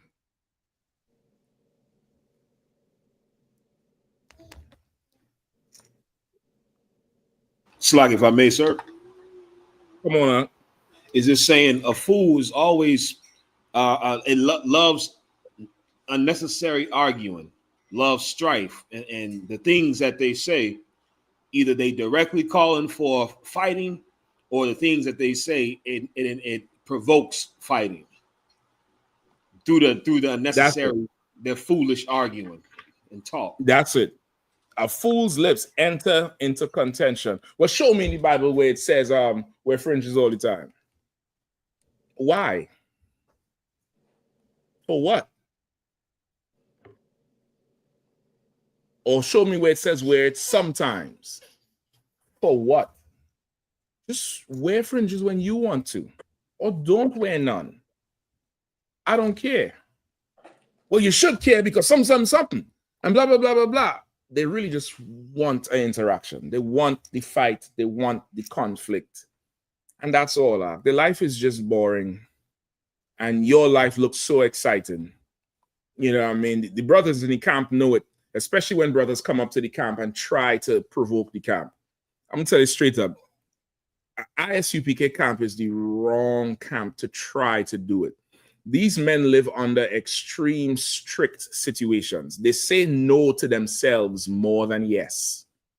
They're very, very stoic, and it's like a pressure cooker. It's like something it's cooking. It's not just under pressure for no reason. They carry a very heavy burden out. And if those brothers are pushed one way or the other, it's going to be a little time before they can be swayed the other way. That's the best way I could put it. It's just not the right, go mess with somebody else who, has sex with whores every Friday night and go gets high. They release. They get smoke a ton of weed or snort a ton of coke or get heroin. they get to enjoy all the pleasures in life. So they ain't, you know, they ain't bent out of shape over nothing. We talking about brothers and sisters who coming in here who may have from the time in the world still fighting some court case, can't see their kids, then aborted some babies, they had a weight on their shoulder, don't eat pork, don't eat shrimp, don't mess with whores no more, you know, don't turn their back on the world, and that could be a very, very hard place to be in. And because of that, they don't develop a very, very hard spirit. You could end up on the, you know, wrong end of that thing. You disagree with the camp, stay over there and say what the hell you want to. But these men are quiet for a reason and disciplined for a reason and very, you know, like stone for a reason. They're not talking to you for a reason. They're not, you know, they're not doing the things you like to do, which is, you know, get up in niggas' face and get this close and talk about each other, mother and shit like that. Go do that with your friends and stuff. But these men are not like that. They're not like that. They're very, very disciplined brothers. Very, very disciplined. Very disciplined and fighting through something that you need to go get high to see the end of it. You need to go get so high. You need to walk out the courthouse and go right outside and smoke. When they'll just go to the lawyer and hear what it is and go back to court and hear what it is and either go home or go to jail, and that's fine. And they'll make the calls from jail and they'll, you know, do what they have to do and then come back out and come straight to camp. These is the type of people we have in here. You might want to be very mindful about how far you want to go because you might get all of that offloaded on you. It's very possible. It's very possible. You don't agree? Fine. It's not a problem. You don't have to agree. You want to say whatever you want to say, stay on that side and say it. What is different is a different thing. It's an absolute different thing. The life we live is not the life you live. You say yes to everything. You say yes to every nasty hoe that send you a goddamn text message. Every old nasty slut that everybody don't have. That's the new craze. I don't think it's new. It's probably old. Like you attracted to the broad everybody else don't have. That's not these type of brothers in here. We say no way more than you say yes. And it just might be yes that day. It just might be. I can't say no to this one. This one is just too delicious for me. Where we at? 24/7. 20. No, we read 18 and 6 already? Yes, sir. Okay. And his mouth calleth for strokes, meaning what he is going to say, he wants to be beat. Because the demon in him wants to destroy him or her. You get the point? The demon wants to, you know, wants to get into it. The demon can't be stopped. The demon doesn't want to be stopped, or you don't want to stop the demon. You want to go full tilt into the thing when you could just, you know, diffuse the whole thing. You could just stop, but your mouth is running 90. You can't stop. And it calls for strokes. It's going to call for, you know, you're going, whatever happens, happens. That's all I could say. Go ahead, I might laugh. That's why I stopped and drink it out. Go ahead. Slack. It was an incident maybe about a week ago where I normally, you know, just let it roll off, you know, off my back. But this one particular time, I just got out the car. Slack. Listen, I didn't hear about it, so I wouldn't do nothing. And up to this point, I haven't heard about it. I'm just saying. But as an officer in the Israelite School of UPK, and then I got back in the car. Okay, good. Give him an eye. He understood. I hear about it now. I you know, duty calls out.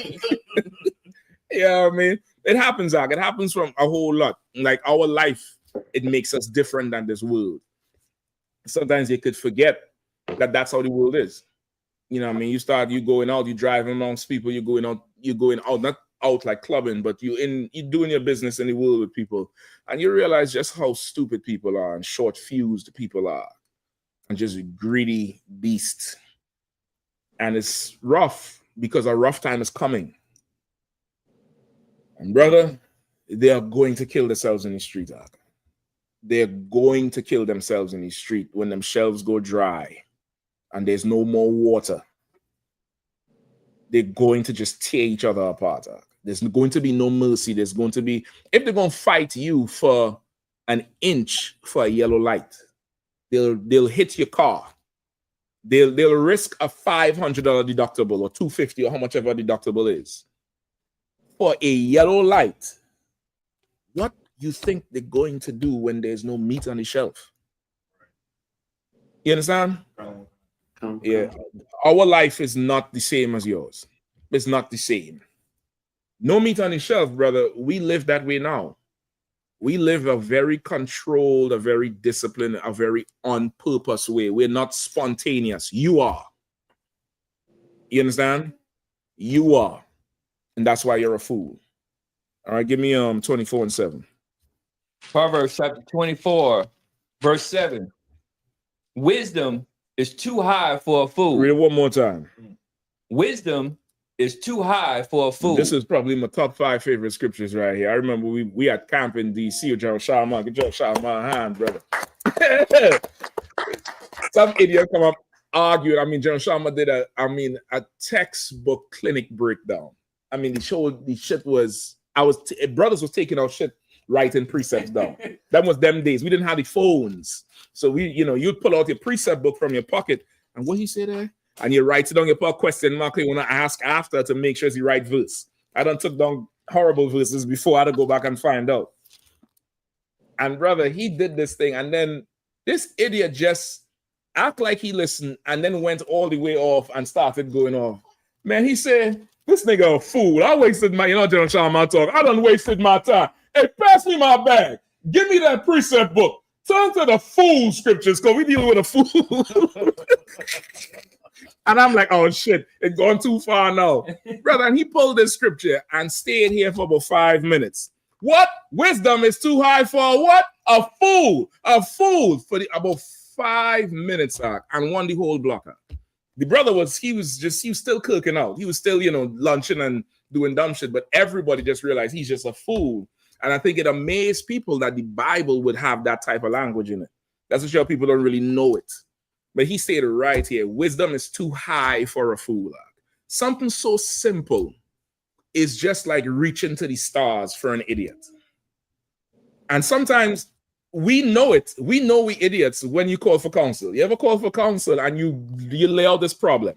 And this problem is like, this is World War III problems we're talking about here. This is nuclear reactor problems. You done laid it out, some, and this and that, and we could do this and I could do that.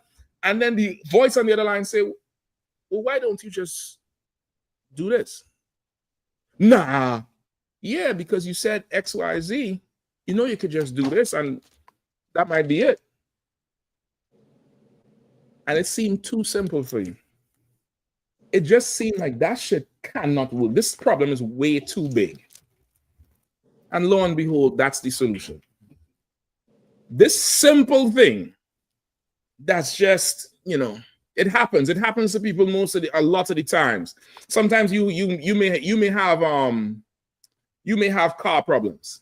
You may have, you can't, it's just too expensive. The type of car you have, the insurance is getting to you. You can't financially keep viable. But why don't you just get rid of the car? Get something smaller. Nah, some. In your mind, you need to make more money. What's the problem? The car, not the money.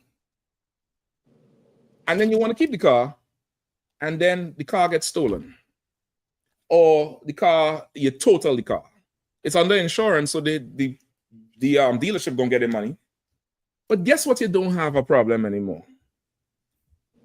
You ain't got no money problem. No, you might have to catch the bus. You could buy a bike. But guess what just freed up? About $700, $600 to $1,000 between your note and your insurance. And gas. Goddamn, Bukwash, and gas. But in your mind, now I have to walk. So the issue for you was the car. But, I thought it was money. He was trying to get you know, you're thinking, I need to make more hours. I need to get another job. I need to make more money. Now you have more money, but I ain't got no car. So what was your real problem? Right. Wisdom is just sometimes it's just too high for a fool. Sometimes it's just a little too high for a fool. You may have a friend circle, and you're always getting into fights, arguments. Somebody always getting drunk out their mind, violating somebody else, and you would like what? What would you like? What is not you now? Just think about it in that time. What was you hoping and praying for? Because your life is so chaotic with this crew. And you love your crew. Go ahead. Come on. That's the one but try me. God damn, we're guys. Strike Strike that from the record. Strike that from the record. Huh? I told one of them judges that. The jury didn't hear that. Just strike that from the record. Just strike that from the record. Stricken it from the record. That's little rewind. We didn't hear that, regards. Just don't worry about it. I'm working with you. Don't worry. I'm working, Regash. I have special love for Regash. You all don't know. I'm working with you, Regash. I didn't hear that. Nobody heard it. That's an order. What are you praying for? What are you hoping for? You had some, bunch of knucklehead friends, and what are you hoping for? But every time you're getting into these issues, it's just that something. You might could leave that mic over there too, and y'all could just share this one right here. Is it plugged up or you need it? No, it's good. All right, no, so just make sure it don't fall on the ground or nothing. You can leave it on the chair on the thing right there, on the table. Go ahead. Everybody just get their stuff together. You hope that everybody get their stuff together. Everybody get their shit together, man. We grown, we adults, and that's fine. It don't have no off button, so you can just lay it somewhere where y'all could reach it that it don't fall, right? We adults. You would hope everybody could just act right. So, few months down the line, you all have a big fight, and everybody goes their separate ways. And how do you feel at that point? Same sister. How do you feel at that point? Sad about it. Oh, sad about it. You want your friends back. You just wanted everybody to get their shit together. Everybody going their separate ways and get their shit together. That's the end of it. That's it. But you sad because you looking at the old, and Facebook so evil. They every year, Facebook memory, every goddamn day, Facebook. Some of this shit I'm trying to fucking forget. I read some comments from 2018. I'm like, damn, I wrote that shit. Delete. I'm like, can't believe I wrote that shit. I could imagine, all the parties from the world and the pictures and the goofy pictures and pictures of you doing dumb shit, and you don't even hang with this crew no more. You prayed for that. That's what you prayed for. There's a precept for it. With the groanings. Hold on.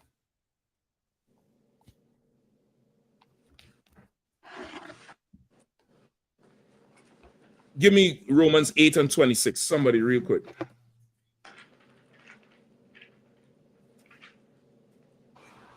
Romans chapter 8, verse 26. Likewise, the Spirit also helpeth our infirmities. For we know not what we should pray for as we ought, but the Spirit itself maketh intercession for us with groanings, which cannot be uttered. Read that one more time, man. Kawakan. Romans chapter 8, verse 26. Likewise, the Spirit also helpeth our infirmities, for we know not what we should pray for as we ought, but the Spirit itself maketh intercession for us with groanings which cannot be uttered. Right. Shapat, go ahead. Mm-hmm. That's the same thing what you were saying with, you praying for more money. Mm-hmm. And, you think it's just money, you know what I'm saying? Well, you think you need more of it. You think you need more of it. Well, the car was the problem. Now you have more money. Mm-hmm. You know what I'm saying? The Lord, your spirit gives off to the Lord what you really need. The Lord give you what you really need. The Lord understands things you don't understand. Right? And the Spirit of the Lord. So hold on, let me look at it again. Kazak, read it one more time, Salaki. Kawakan. Romans chapter 8, verse 26. Mm-hmm. Likewise, the Spirit also helpeth our infirmities. The Spirit of the Lord helps our infirmities. What is our infirmities? What is an infirmity? What does that mean? So, like, if I You may, look it sir, up. Go ahead. Like your infirmities, meaning like your translates, defined like as sicknesses, but in this case, like your afflictions, the things that are plaguing you, you're suffering with. And the things that plague you and the things that you suffer with make you what? Weak. Weak. Your infirmities are your weaknesses. Right. You get the point? The things that make you weak. Now, when you're weak, you can't really battle. You can't really fight. You could ask for help. You could pray, but you can't because you're in it and you're suffering. So all you want is the pain to stop. You don't want what causing the pain to stop. You just want the pain to stop. The Spirit helps with our weakness. That's what this Bible is saying here. The Spirit of the Lord helps us with our weakness, the things that make us weak. For we know not what. So, like, you can read on. Kawakan. For we know not what we should pray for as we ought. What we should be praying for, as we're supposed to pray for it, we don't know to pray for that. And it's not your fault. Being weak is not a sin, enough. It's not a sin. You just need to be taught how to get strong. After you're taught how to get strong, if you choose to remain weak, well, that's your choice, or aqua. You get the point? But in that, the things you're praying for most of us coming from a Christian background, you praying for everybody to get their shit together. You're praying, I need more money. What you should be praying for is that rid me of these motherfuckers so I could just be pure. I could have, when I say be pure, I'm not talking about, they make you unclean. But you could have a clear mind and you could start over. That's why America is famous for what? Moving. That's one of America's cultures. Just, you grow up in Kansas, but you somewhere in New York. That's an American culture. Outside of America, it's not so much like that, It's not people, they live in the same place their grandparents lived. You get the point? But America is a place where people just pack everything up and go somewhere and start over. And that could be a goddamn blessing, It could be a blessing to just leave the bullshit and go somewhere else and just start over. But we don't pray for that. We don't pray to, Lord, just take away the shit from me that taking up all my money because I'm getting pleasure from everything. I'm cut Netflix off. What? For what? Forget about telling a sister, okay, you could do your nails once a month.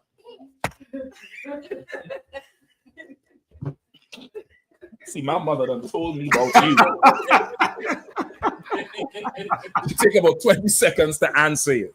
You could go see that brow lady once every, 3 weeks. You don't see that this thing could add up to help with, the rent or the mortgage or the car note, whatever you're all together working on. What you don't see is this is an opportunity that you could go on YouTube and learn to do it yourself and charge all of them dumb friends that I don't like to do their nails. Let's take their nigga money instead of you giving my money to some old gook somewhere to do your nails. We don't see what the real problem is. You get the point? Go ahead, sis. Do your thing. Go ahead. We don't see what the real problem is. And that's what the Lord is there for. The Spirit of the Lord, He helps with our infirmities because we don't really know what to pray for. We don't know what to pray for at all. We don't understand it because we come from a Christian mindset where God is love and I can't hate nothing and leave them to God and this and that. And sometimes, that thing needs to go away. That thing needs to go away. And that's the end of it. Now, that thing going away, to you, it's like taking a toy from a child. You miss it because you done formed an unhealthy bond with this shit. This friend who always borrow money, who they come around when the weed is there, and when the weed is not there, they ain't picking up the phone. They, hurt you in every way, family member, whatever it is. This thing is afflicting you. And you tell a priest something, and the priest already know, I need to get this motherfucker away from them. And they begin to plot on how to get you away from that situation. You ain't gonna like it. And they're gonna have to figure out how to make you like this solution. And 9 out of 10 times you're not gonna like it. And then the Lord just has to step in and something gonna happen. And then they're gonna call, or you gonna call with tears or expressing hurt at this person's loss. Or you believe this happened? I can't believe they would turn on me like that. And we was fighting and this one in the hospital. Yeah, that's bad. That's bad. That's it. Are you okay? I'm okay, but some. And on the other end is like, good. Thank the Lord. That's it. Now we could start somewhere. Now they're free and clear. It's like pulling a tooth. This year is like pulling a tooth. You have a pain in your jaw. You want the pain to stop. Leave it up to you. You take ibuprofen from now until Christ come back. You just take ibuprofen and ask Shapat for a big cup of Jack. A strong cup, Shapat. Give me a Shapat Jack. Put the Thayak in that too. And you focus on the pain when the problem is the tooth. But pulling the tooth will make you cry. So what do you want? We had to pull this tooth. And that's just that. So the Lord now, he'll step in and it said, keep reading Kazak. Kawakan. Salaki. But the Spirit itself, go ahead, maketh intercession for us with groanings which cannot be uttered. The Spirit itself, the Spirit of the Lord, it makes intercessions for us with groanings of things that cannot be uttered. That pain you're going through, there's not words for that shit. There's not words. You can't write that shit down. You can't write a grimace. You can't write that thing. That look, that tone of voice, that crack in the voice, that whimpering. You can't put words in that. Forget about the pain that you allow yourself to feel in your alone time. Israel is a proud nation. You ain't let nobody see you suffering. And let nobody see them tears coming down your face. You wait till they reach in the car. The tent dark enough. You recline that damn seat out. You back here.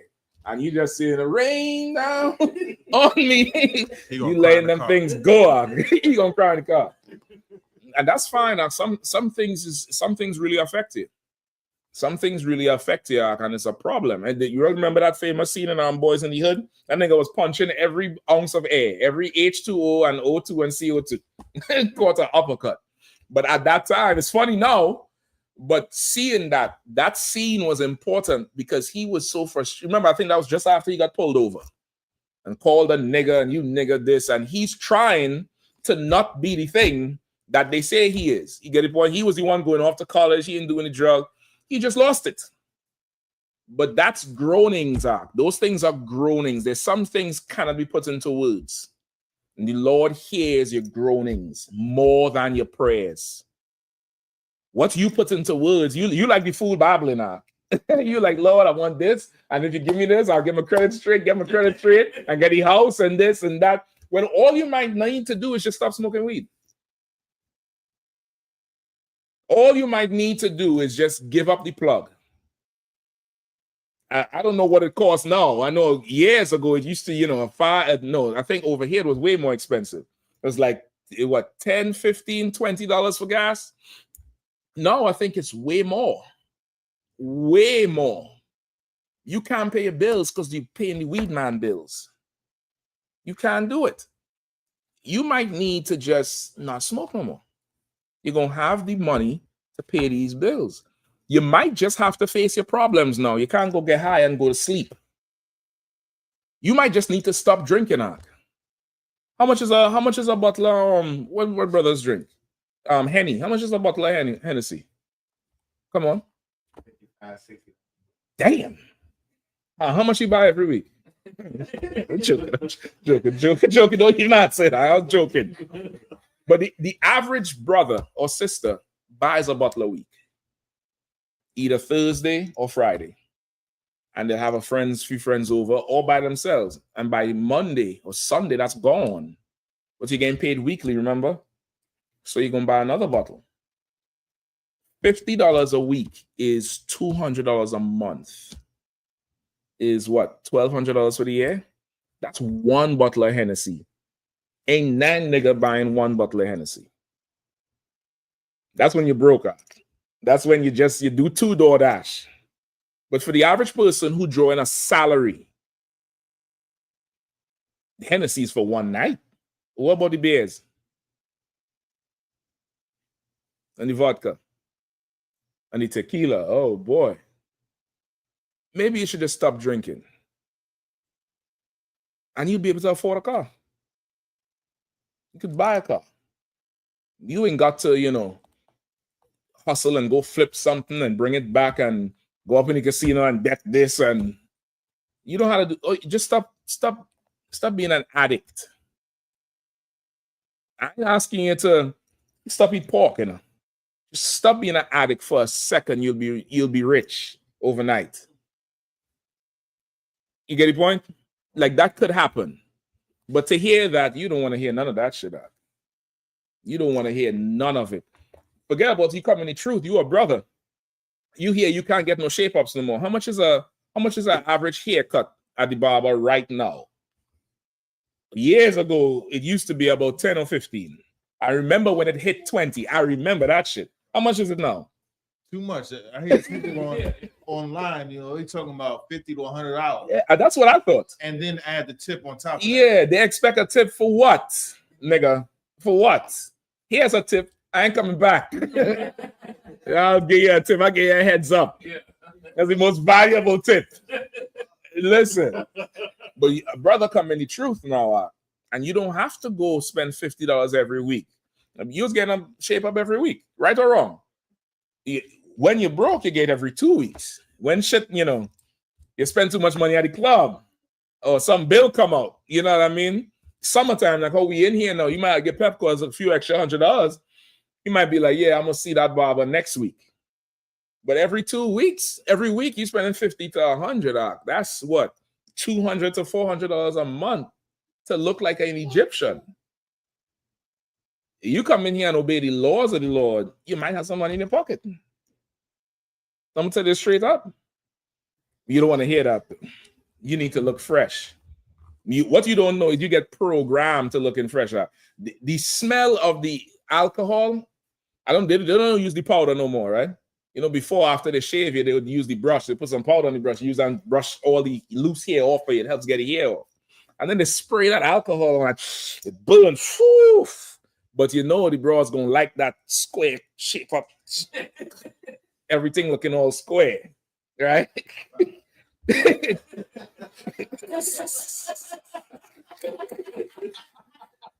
like that shit. Brother, you don't get addicted to that smell. You don't get addicted to the fresh cut smell. It happens to women too. Women they're addicted to that shit until we pull up with them braids and that beard. And that beard, she gonna pretend she ain't like that shit, nigga. Shit. You start obey the Lord gonna give you solutions that are so simple. At first, you're not going to even you're not gonna want to hear it. You're gonna dismiss it. Nah, it can't be that simple. Because it's just wisdom is just too high. But the Lord's solutions, he really know what you need and what you want. All right? What do you need to do, is fuck them down fake Israelites. And straight up and down. Let them be. When they're really ready to know something, they'll come. In the meantime, they like creating a boys club, a little frat house that they could all go to and to get away from the women. That's where the fake Israelite group start. They want a spot to get away from the women because they don't know how to deal with women. You understand? So they all go and start some little. You ever notice they all, except them purple ones, I think the woman started that group to get away from them, and them niggas just followed. But all them fake Israelites, you ever notice they don't allow the women to come to the Passover and all of that shit? It's only for the men. Like if I may, I'll take it from this class, right? I did cut them, Mhm. but take it from this class. Like since I've been a 50, you know, I used to just battle practice. No, that's And too hard. It's like the Lord saying, move on. Now really use what you got for somebody who really listens. Okay, what you want to do is, okay, you practice battling. You could swing your hands. Now what you want to practice is when you swing your hands. That's another part. It's every, even like you go to a range and you get an instructor who teaching you self-defense with a firearm. First, you learn to use it. You learn to load it, break it down, reload, how to stop the jams, how to hold it so it don't jam. And then you learn to fire. You must learn how to fire. The next step is knowing when to fire, when to draw even. That's a whole other class. You get the point? So there's stages in it. Now, this class is not for you. This is not like for you to say, I should move on from that. You could continue doing it. You just have to have a mindset of, I'm going to tell him what to do. I'm going to break it down to him. If you don't want to hear it, I'm going to cut it. You could continue doing it. I'm saying this in general for everybody who's moving. You can't look at them like they're you. And that's sometimes it's sometimes a hindrance because of the fringes or tassels or whatever you want to call it, whether they wear a shield or not, or whether they say shalom or shalom. That could muddy the waters. But these is Christians. These is Christians, and you treat them like Christians. A Christian come up to you and ask you a question, you might break it down, but you already know he's a Christian. What do you know about him? Does he really want the answer? The average Christian coming up to you because they think they can cut you. And they're not coming up like, I want to battle you. They're coming up to ask you a question about something and then start to go off. That's them. You get the point? That's them. Now, if they listen, great. But if they don't, whatever. Who cares? Who cares? You could show him everything he asked in the Bible. He's not going to follow you. He's not going to follow you. He's not going to ask, well, where you learn. He's not listening, man. I see you all out there. Yeah, where can I learn? He's not going to do none of that shit. You get the point? So this is not for you. Don't think it like it's for you. It happens to everybody as they come into the truth. And this is some so that to prepare everybody for, because okay, what could end up happening is you and that fool is arguing. And now you become a fool. You get the point? You become it. So this is for everybody. Don't take it like it's for you already. I already know you, how you operate. You're trying to fish. Keep doing it. Keep doing it. This is just for in general, so they know. You in a t-shirt with fringes and you rejecting or coming up against what I'm telling you, you're a fool. And I don't have too much, other than that to say to you. You understand? This is in general. All right. You good to go? Go ahead, Require. Oh, did you find the precept with the fringes? No, sir. No, sir. Do you want the precept with the fringes? You sure? You know what it is? It says it to wear it in all your dwellings. Again, like I said before, fringes is that would go on your full attire. You wouldn't put it on your t-shirt. You could put it on, your jeans along the seam, on the outside seam, on the inside seam. You could put it on your jacket or your button-up shirt along the seam or across the back, like how Gadites wear their fringes. You could wear it to your slave if your slave allows it. I don't know. If your slave allows it, fine. Wherever you can freely wear it, you should wear it. You should not put it on a t-shirt. You should not wear it on a t-shirt. You should not wear it on some old shorts somewhere. You out there in them shorts thinking you old sexy ass nigga. You have fringes on. Just nigga, don't do none of that shit. All right. It's more more for official wearing. But of course, if you're in a position in your daily life where you can wear it, why not? Just go ahead and wear it. Just be mindful what you're putting it on. All right. Go ahead, Bakwash. Kind of on time. There was 2 questions, and I also had a question as well. Come on. But the question from Ken G is says, I was brought up in a Christian church speaking in tongues, and I need a breakdown on that. That is a lie. And then it was read it again. So she says, I was brought up in a Christian church speaking in tongues, and I need a breakdown that is a lie. That the speaking in tongues is a lie. All right. Also, too, when you put your question in, please put your city, your state, and your city, and so I could get you the number to the school over there where you're at. Because after I break down, answer your question as best as I can, I would expect that you call the school so you could get more wisdom and understanding about serving the Lord. All right. Okay. So tongues. Where can I start? Come on, Shapak. Let me hear it. All right. So every Christian, right? Every Christian has seen the tongues, right? What's the person's name? Ken G. We have a number you could call in. Well, if you're able to call, could you call in and give an example of the tongues that you would speak in? All right. Give an example of the tongues that you would speak in. All right. What's the number, Bakwash? Numbers on the screen right now is 202-989-1950. 202-989-1950. All right.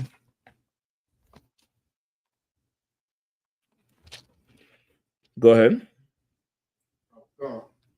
Book of Acts. Book of Acts, chapter 2, verse 4. And they were all filled with the Holy Spirit and began to speak with their tongues as the Spirit gave them utterance. And there were dwelling at Jerusalem Jews, devout men out of every nation under heaven. That's it. Awesome. Now, when this was noised abroad, the multitude came together and were confounded, because that every man heard them speak in his own language. And they were all amazed and marveled, saying one to another, Behold, are not all these which speak Galatians? I'm slacking. Galileans. What verse you at? Galileans. What verse you at? Oh, I'm at 7, verse 7. Acts 2 and 7, sir. Okay. Where did you start? I started at 4, sir. Okay. I can't pronounce it. Galileans. Were you at 7? Come. Yeah, Galileans. Go ahead. Verse 8. And how hear we every man in our own tongue, wherein we are born, Parthians and Medes and Elamites, and the dwellers in Mesopotamia, and in Judea and Cappadocia, in Pontus and Asia, Pergaia and Pamphylia, in Egypt, and in parts of Libya about Cyrene, and strangers of Rome, Jews and proselytes, Cretes and Arabians, like we do hear them speak in our tongue the wonderful works of God. And they were all amazed and were in doubt, saying one to another, What meaneth this? Others mocking said, These men are full of new wine. Right. So the people heard them speak in tongues, right? Tongues is, anybody know what tongues is? Language. It's a language. Speaking in tongues is speaking in a language that's not your own language, right? That's what speaking in tongues is. The Christians think speaking in tongues is shabala, shabala. That's what they think speaking in tongues is. Like verse 6 said it right then and there. Read it again. Come, verse 6. Now when this noise was like, Now, when this noise abroad, the multitude came together and were confounded because that every man heard them speak in his own language. The multitude was confounded because they all heard what they were saying in their own language. That was what the miracle of speaking in tongues was. Speaking in tongues was you at camp and a brother gets up there and starts speaking in Spanish, the same thing we would say in English. You understand? That's what you would see if you was looking at it. You would see, okay, this is a camp that speaks in English, but he's speaking in a different language, and Issachar and Ephraim and them hearing it in Spanish. The miracle is you hearing it in English. They hearing it in Spanish. Another person hearing it in French. You get the point? That's the miracle of the speaking in tongues. They heard it in a different language. The Christians think it's talking gibberish, which is, not a language. They can't translate what they just said. They can't say what shabalalala, ho shatatata, shata. What does that mean? What does that mean? What part of that is please God, help us? If that's what he's saying. That's the problem with it. That's the first proof that it's a lie. If that's tongues, speaking in tongues, every baby is anointed. It's Holy Ghost filled and sanctified. You ever talk to a little child from the time they get about 6? They have a full conversation with you. Start laughing. Start laughing like they know what the fuck they're saying. See, he was looking at me. He was just looking at me like I just dropped something heavy on him. He looked at me like that's what I was just trying to tell her. That's not tongues. For those of you all online, there's a baby in the class. The child, you see, he understands that.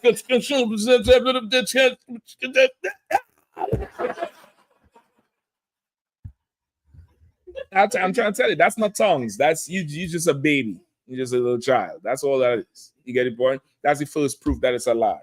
Go ahead. Come on. That's like I said. I remember General Muhammad did a class, and he was talking about speaking in tongues, and he was saying that, if a person claims that they speak in tongues, someone should be there to translate what that person is saying. Yeah, definitely. That's what I just said. We had a precept for it. I'm going to get it shortly. Right? That's the first thing. If you're speaking in a language, somebody needs to, be able to understand what they're saying. The miracle of it was that you didn't need anybody to understand what they were saying because the people heard it in their language. That was the gift. That was the, the whole thing. They talking in English. They hearing it in another language. You get the point? Give me first. Hold on. Let me make sure I have it right. Give me 1 Timothy 6:20.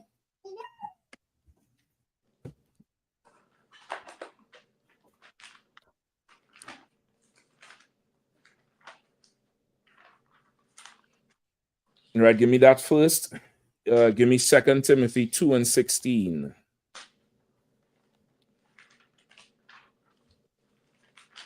I can't remember the last time I get a question on this, but I'd have put out the precept book on this one. They sent me in deep for this one here. All right. Give me Isaiah 28:11.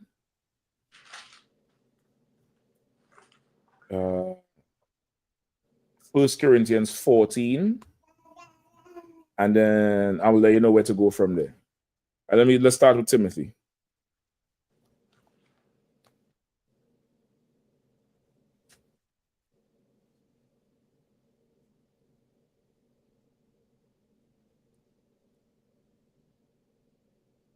Who have it? Just go ahead and read. Let's go ahead and read once you have it. He might need the mic on. 1 Timothy chapter 6, verse 20. Mm-hmm. O Timothy, keep that which is committed to thy trust, avoiding profane and vain babblings, in opposition of science, falsely so called. Right. He said, Timothy, you read it again from the top. O Timothy, keep that which is committed to thy trust, avoiding profane and vain babbling. Keep that which is committed to your trust. What you learn here, you got to keep that and make sure you don't depart from it. And avoid profane and vain babblings. Avoiding profane and vain babblings. You want to avoid saying some old foul mess that come from somebody else than what you hear from the Israelite school of UPK. You want to avoid profane babblings and vain babblings. Vain meaning what? Who knows what vain means? Shepard? Nothing. Nothing. Nothing. Meaning a lot of talk, but it means nothing. Profane and vain babblings. Go ahead. In oppositions of science, falsely so-called. And oppositions of science, so falsely called. Right? And opposition, is it say oppositions of science? Read it again. In oppositions of science, falsely so-called. And oppositions of hold on. And oppositions of science, falsely so-called. Right? What does that last part mean? So here it's telling you avoid the vain babblings, the babblings that mean nothing. Just the hasha-ta-ta-sha, the babalaba, all that is nonsense. It means nothing. Right? It's not a language, it's a lie. Because you can't translate it. You can't give it meaning. Right? So Kenji, please ask your preacher to translate what they said when they say hashkala bashkala bashkala. Shata say shata masakada. Skadadada.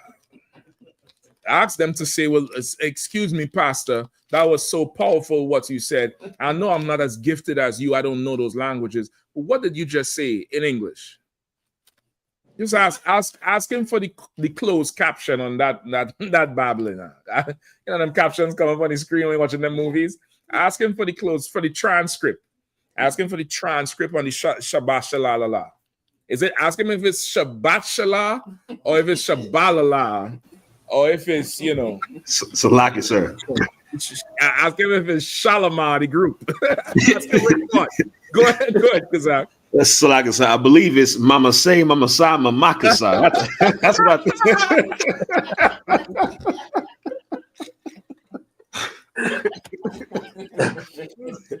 God damn! I forgot about that. I guess Michael Jackson was a Christian. He was anointed. Right. He was appointed and anointed. Yeah, you had to put the two of them together. God damn. Shit. Ask them, Kenji, please. All right. I'm assuming you're asking as a genuine thing. All right. What's the next? Oh, what's the last line there where it says what's the last line? It says oppositions of science falsely so called.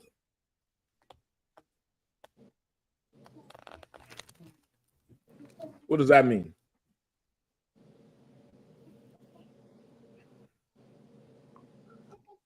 What does that mean? Oppositions of science falsely so called. Who knows? Quickly. Anybody?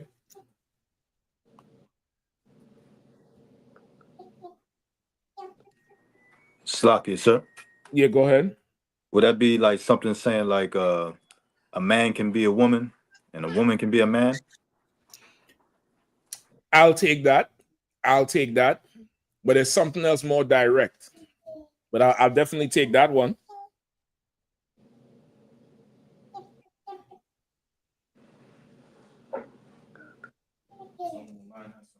Go ahead. Get him, Mike, if you don't mind. DeAndre says, like, sir, listening to those false scientists like Darwin? In a way, I don't think Darwin is more a scientist. I think Darwin is what's called them people? Philosophers. I think he's more known for his philosophy than science, right? Does Darwin have a law like Newton's law? Say again? Okay, that's a theory. That's a philosophy. A scientist is, somebody who could teach you how to measure speed. Like Isaac Newton, there's Newton's law of physics and, Ohm's law. Ohm was the name of a man. Ohm is the measure of resistance when you're doing electricity. You get the point? I think Darwin is a philosopher. So, but they aren't it. Like, you hear people today say the Bible is fake, science is real. That's not a new battle. People think that's new. People think, you know, there wasn't scientists who came up against the truth before. Paul is saying, stay far from profane babblings, vain babblings, and what's his last thing? And oppositions of science, falsely so called. And oppositions of science, falsely so called. Why is it falsely so called? The Bible and science go together. Because God is the real scientist. God is the real scientist. All the science they put together, they can't make air, they can't make water, they can't, you know, they can't provide whatever the Lord already created to provide. You get the point? The Lord could stop their heart, they can't figure it out. And the Lord could make the heart beat again. They just found fine-tuning the whole study of your brain with the synapses and the electrical responses in your brain, how it affects the nerves in your body. Some devil, he had a son had type 1 diabetes. He devoted his whole study to curing type 1, which is the one that says irreversible. And what he did was take stem cells to recreate the pancreas to make it produce insulin. The Lord already has all that down. It's called the dietary law. There's some things, and you know, you get from not eating right. You understand? The Lord is the greatest scientist. The Bible is science. Long before they had mental health pills, Tobit told his son Tobias to go see his uncle to marry that cousin. And the angel, I think is Raphael, told him to go and catch this particular fish and gut the fish and take the fish guts and smoke it around the sister, and it will drive the demon away. That's science. You get the point? That is straight up and down science. It was medicine. They look at it like it's witchcraft or whatever. That's science. It's science so falsely called that the oppositions of the Bible, when they come and oppose the Bible and say, well, this is science. Some fool told Tazariak that a woman don't need a man to make a child. Well, nigga, your woman might need you to make a child. She might need another man and then tell you, shit, you know, I didn't need you.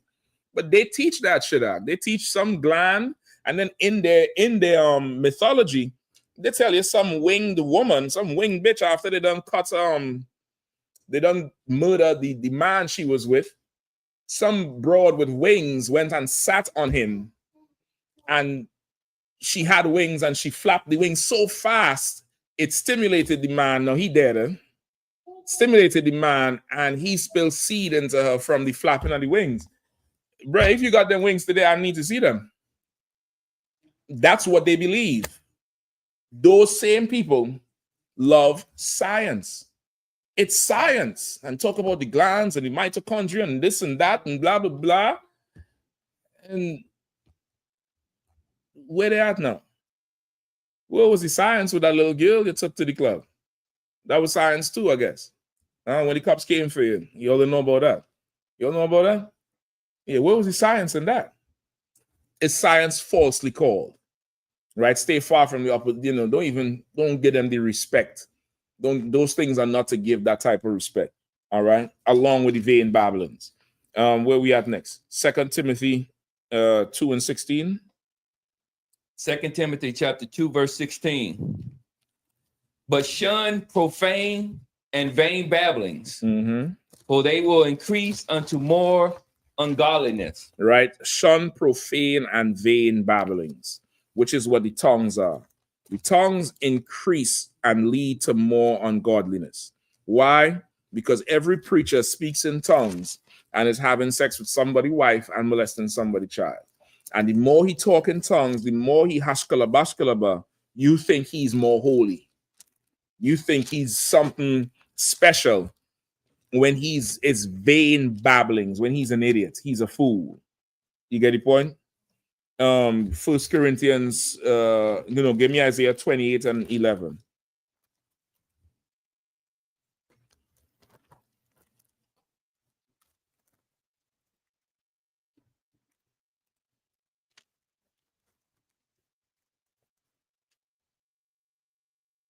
Read it when you have it. Isaiah 28 and 11.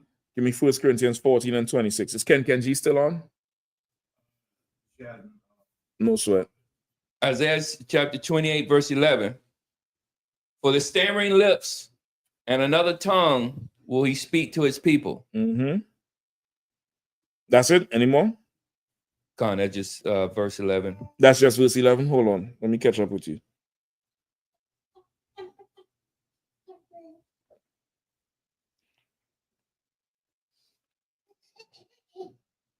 I read it one more time. For with stammering lips and another tongue will he speak to his people. Right? So the Christian might say, well, yeah, the Lord said with stammering lips and another tongue, he'll speak to his people. And that's why they do the hashkala bashkalaba. Because it sounds like they're stammering. It sounds like it's another tongue. But that's not what this is talking about. This is talking about what? That now you learning about your culture as a Hebrew Israelite. Hebrew being the language, Israel being your bloodline. You learning about your culture in English. And that's the stammering lips and another tongue. Why stammering lips? Because we struggle with English. We struggle saying certain words, right? Famous in the Black community everywhere. This is not just amongst the tribe of Judah. This is everywhere. The Pacific Ocean. I had to tell myself, don't say specific, nigga. Don't say specific. The Pacific. I almost wanted to do it. The Pacific Ocean. We say Pacific Ocean, right? Say again. I asked him, not I asked him. I asked him. Benjamites, we have a problem saying film. Like I looked at a film, like a movie, we say film. Yeah, I saw this film the other day. Yeah. Well, film the thing. Take out your phone and film. We don't say film. You said specific, nigga. This is Bakwat looking at me like, how could you fuck up film? What the fuck is this shit? You said Potomac. The word is Potomac. Looking at me funny. Just see how Bakwat's looking at me. He's like, what? You say film? Because I can warn him, don't make me get travel up. Old school Benjamites also have a problem saying certificate. You would hear old school Benjamites saying a variation of certificate. I am not going back there. But she knows you heard that. Or certificate or certificate. I'm coming straight up. Go ahead. You're exposing all the truth. So I'm gonna be at the Passover, bro. Go say, hey, Shalom, hey, do you have your birth? What's the thing again? Yeah. Certificate, nigga. You go look at go listen to of course he's not Benjamite, but the Benjamite culture. Bob Marley, I Shot the Sheriff. There's a lyric in it. Because you could probably look it up, not the song. Look up the lyrics. I think it's I Shot the Sheriff. Where he say, I don't have no birth certificate on me. Because they came to him to accuse him of shooting the sheriff. You don't know the song. You know what I mean? Go ahead. I could. A friend of mine from Guyana, he played an interview with Bob Marley. I didn't understand not one word. He tried very hard to be a Benjamite. Bob Marley is a well-raised white boy who have family up in Essex, UK. You should see the white side of his family look exactly like him. But of course, like a heathen will go the extra mile to try to be us. So stammering. Go ahead. Oh, Slacks, I mean to cut you off. So I was going to say, go ahead. with the tribe of Judah is a big one. That ambulance, that's a big one. We cannot say that right. Oh, For the ambulance. the ambulance. And of course, anytime you need to call, the first aid people, it's a emergency. So it's not just like, call the plumber. Like you saying it with vigor because somebody need help. Call the ambulance. Call the ambulance. I think lights is amber. You know what I mean? It's lamp. It's an amber lamp. The ambulance. I don't know what the hell ambulance means. We have it right back.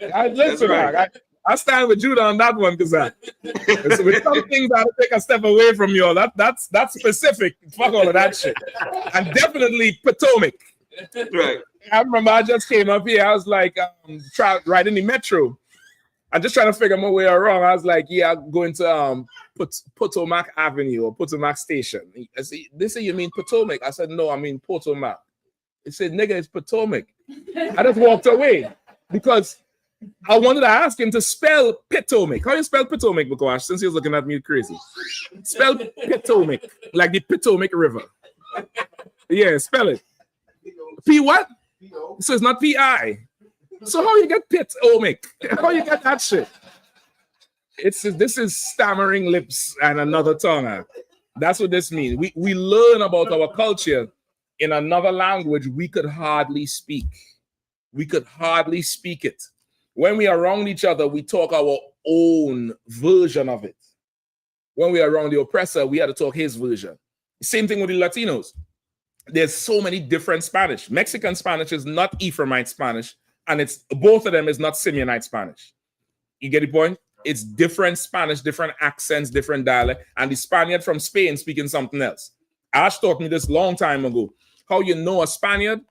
Because of course, because of the complexion, you might want to mistake somebody who has lighter skin for a white boy when they could be an Israelite. He said, if they speak Spanish, listen for the lisp. The Spaniards, like if they say, normally you say, ¿Cómo estás? Or ¿Cómo está? They say, ¿Cómo estás? They lisp the whole thing, Espanol. Anytime you see that lisp, they from Spain. They the conquistador. They can conquistador. they that. But you gotta listen for that lisp. That lisp usually mean they the Spaniard. The one from Spain, that's how they speak. But we struggle with the oppressor's language. We try to cycle through the thing because Hebrew is not like that. Hebrew is what you see is how that shit sound. What you see is shalom. That's how it sounds.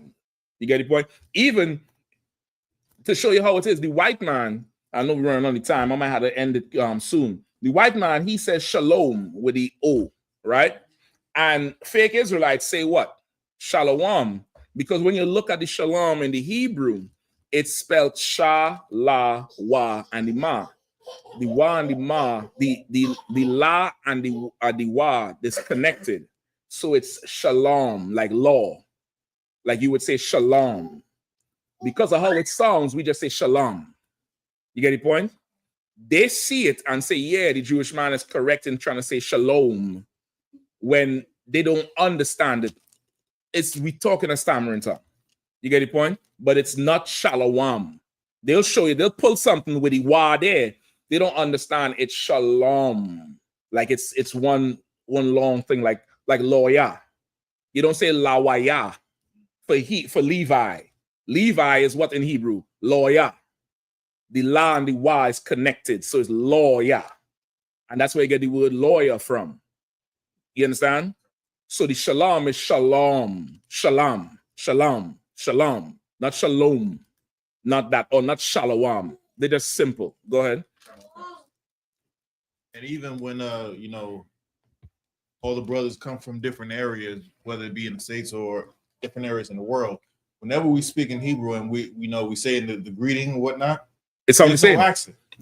It's sounding the same. Everybody's sounding the same. And listen, that's just for now. I think, once we gather them 12 tribes together, you're going to hear some accents with that Hebrew. You're going to hear some shit with that Hebrew. I'm going to tell you straight up and down. Because even when you look at the ancient writing, the ancient Hebrew, not the Syrian, the actual, the what they call the Paleo Hebrew, That look a little different to the one that we print.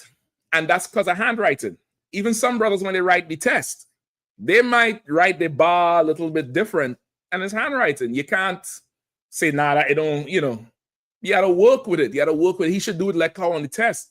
But when you go to sign your name and, you know, make something, you listen, da is a triangle, a wa, the Y, like a, and another da. David wrote this shit. That's a signature. He put the da, he put another da, and this here would be the wa, like the wa and the circle going around it. Over time, the little wa on the top drop off. But that's how it would normally. You write this on the board there. I can Shapat, you could put a thing if you know. Or if you have a marker. Okay. Go ahead. Right in that space. Nah, it's too small, brother. No, go over some more. You have all that real estate over there, brother. Come on, huh? What? All right, come on. Down with that, right? Give me. Close. Yeah, okay. You have da. That's the Y. That was his signature. And over time, this people don't put that no more. That's the shield. You get the point? Are they able to see it? It was too light. It was too light. You have another one? I might have to just redraw it at the front. So Lucky, I could see it. Okay, well, Kazak, you know it. You see Kazak garments? Of course we can see it. Kazak gonna style the thing for you. That's the Y, but it would be like that. That would be the king's signature. And if over time, this little piece, you don't see that no more. But that's the shield. That's the signature. That's when you're like it. That's when you're that's it. That's what it would be if you would watch this by itself. Now, this here is what? Da, wa, da. We Israelites. We ain't signing no paper like no Trump signing executive orders. That's gonna be a design. That's gonna be my name is a brand. You get the point? Okay. Jordan don't how to write Jordan. He just needs to put this, and you know it's him. You understand what I'm saying? Like that's who we are. That type of people. We symbols and a blunt language. All right. Let me get 1 Corinthians 14 and 26. I even get to the topic tonight. Listen, topic tonight was that's that weak celibacy you think you on, thinking you healing yourself. You're not. This is for men and women. You need to come in the truth and learn what not to do anymore. And keep your legs closed until you learn what not to do anymore. You understand? Okay. But while you're doing that, we're going to just get some of these here. I'm going to probably have to do that next week. Give me 1 Corinthians 14 and 26.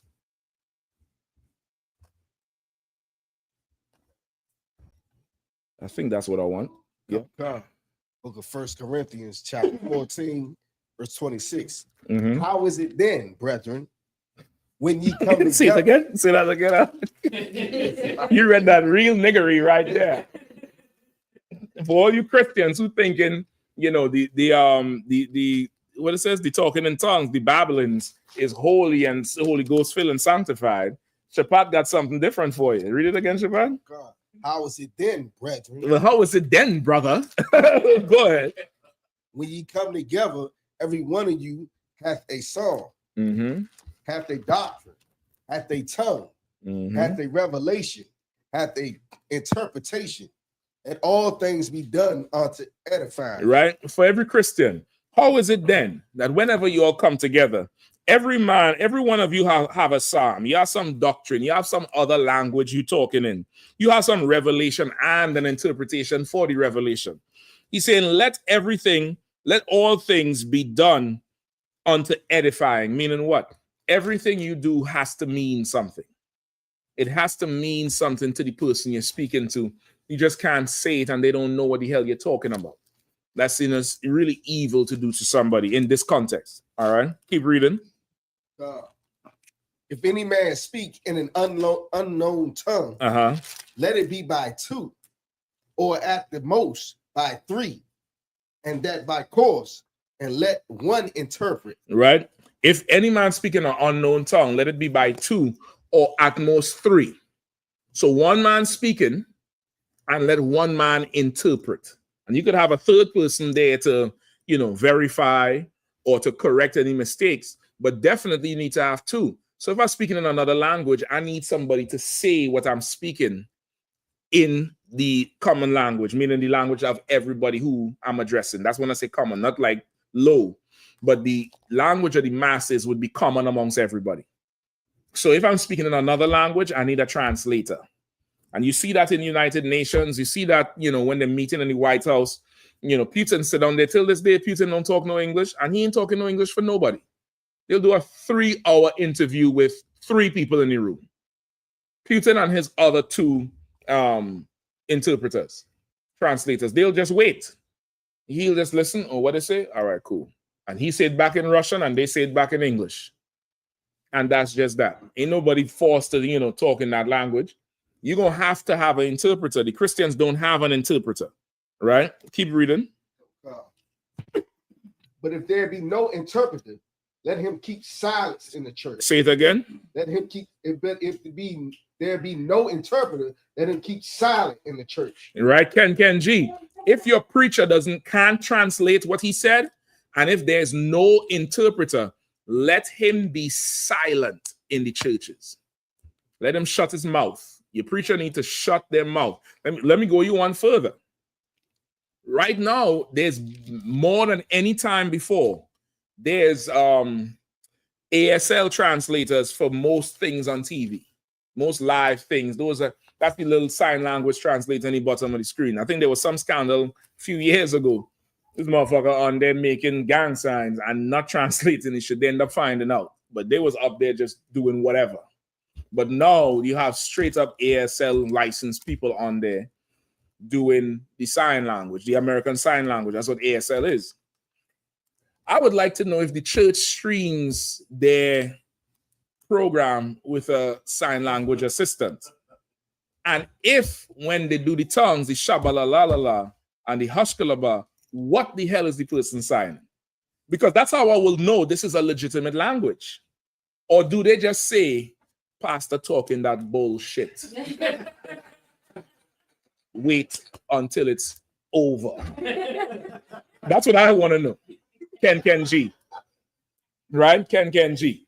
In fact, I might go do an experiment. Gallaudet not too far away. I might go down there one day and ask them, because those students in Gallaudet, they could read lips. I don't need to learn to sign to talk. They could read lips. I could write something. I might ask them to look. I might take something on a tablet and go down there and say, could you tell me what this preacher is saying? Well, they can't hear it. I'll figure out a way for them to hear it. Or some of them could hear it partial. I'll figure it out. Long ago, I used to have a brother in the school. He was deaf. He would go to the club. He would be getting these girls too. And he would go everywhere. And one day I asked him, how is he able to, function in the club? And he was saying the vibration. He could hear the beat. He could hear he could feel the whole thing. And I'm like, boy, even though the Lord done took sense, somehow it heightened something else. You know what I mean? And he said he would go Google the lyrics. And he could, once he hear the beat, he know that's the song. So you singing along the song, he's singing it along too. This shit is insane. So now if he could do that with hip hop and rap, I need somebody to go translate Shabbalala for me. And I need somebody to and translate the thump. When I do that shit, I need that shit translated. That's the only thing I want to be a preacher to do. I'll slap some of you motherfuckers. That's it on them. Thump in the ass. Go ahead. Brother sent me this one of the brothers' names, just like that. Yep, brothers do it all the time. Yep, brothers do the whole thing all the time. So what? Brothers do it all the damn time. Put a whole sigil, put a whole signature together. That's just how we are. All right. Let me get 1 Corinthians 12 and 10, and then we call it right there. All right. Bukwash, was there any more, or we was good? Let me get 1 Corinthians 12 and 10 quickly. One of the brothers asked, can he still have locks in the UPK? You could have locks, but you can't have it in the Israelite school or UPK. You could wear your locks if you want to, right? I traded in my locks years ago for braids. That's the only locks I have. The ones that could lock, the ones that could unlock. Because I was taught years ago that if a lock seizes, you know what a lock seizes, and or that back gate by your grandparents' house that you don't never go over there and cut the lawn.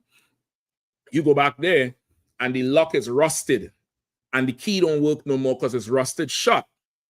You can't separate it. What do you do with the lock? What do? Do you go buy oil and try to grease it open? Or what do?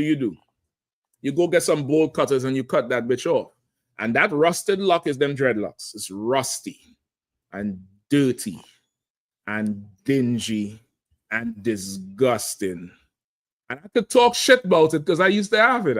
This is ain't nobody ganging up on you. I used to have that shit. That shit is nasty. It's nasty dead hair. It's not the real length of your hair. Your hair don't grow that long. Your hair don't. It's like, imagine somebody don't bathe for 20 years. Does that mean all that dirt that pile up? Does that mean I'm stronger and bigger now because that dirt doesn't lay it up on me? Or is it that I'm just nasty? That hair is dead hair. That hair is not your real hair. If you would just let your hair grow, it would not grow that long all the way down your back. You see some people had dreads all the way down to the floor, dragging on the floor, boasting. I ain't cut this in 30 years. Good. Ain't no sweat. Keep it. Christ could just cut your neck. When he come, he cut your head, a whole head off. You could keep the dreads, but you can't keep the body. Right? You just cut the dreads off. They're not real locks. They're not real locks at all. All right. What's the next one? Kwamaida from Chicago. If I may, sir, how is gospel music harmful or unlawful to us? Okay, gospel music is not the music of God. All right. Gospel music is not God's music. That's not what the Lord wants to hear or listen to. Gospel music is really, the best way to put it is it's whore's music. And I'm going to explain why I'm saying it's whore's music, right? If you want to game up a whore, what would you say to her? Besides, I got money. Go ahead. Anything that she want to hear, what makes her feel good. What makes her feel good? So you tell her how you are pretty. What's that? I forget the something Cyrus. A young boy. He had a song, You Worth It. Something you deserve it. You what's his name? YK Osiris. YK Osiris. You all know the song I'm talking about. You deserve it. You worth it. Mm-hmm. That's a whole anthem, Mark. That's right. You so worth it and you deserve it. You so worth it. You worth it. I'll give you anything. I'll give you the sun, the moon, the stars. I'll give you everything. That's whole talk. The nigga can't give you the sun. He can't give you the moon. It sound good though. She like it. She might have sex with him. You the baddest bitch I seen. You the baddest thing. You something. It's whole talk. Praise. You so worthy. You Neil had some other song. You so worthy. And she walk like a boss, talk like a boss, do everything like a she's something abundantly. And she don't need me for nothing. I really need her. That's how gospel music talks to God. You are worthy to be praised.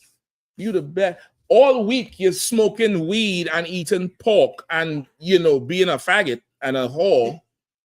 But this day, you are worthy. You the boss of the earth.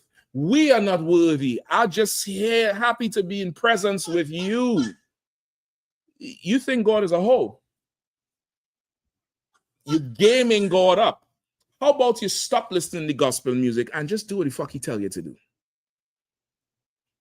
Do what he tell you to do. Put on that murder, kill music and don't kill nobody. Wow. put on that, that Rick Ross where he talking about selling drugs and I'm in the White House. And don't sell no drugs or do drugs. Wow.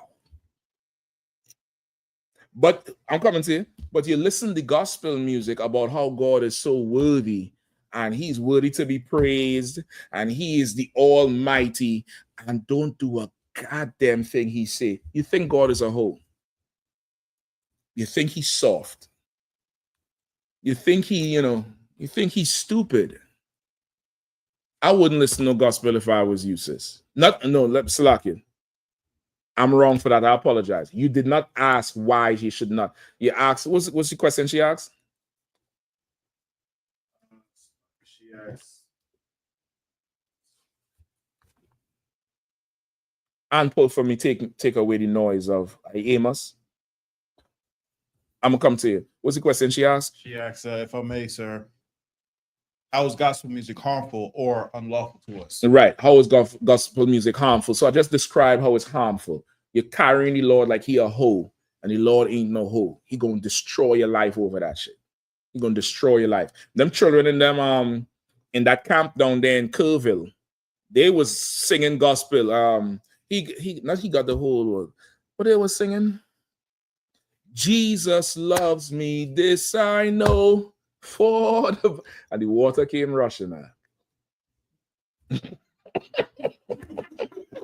Shapat did them the DC laugh.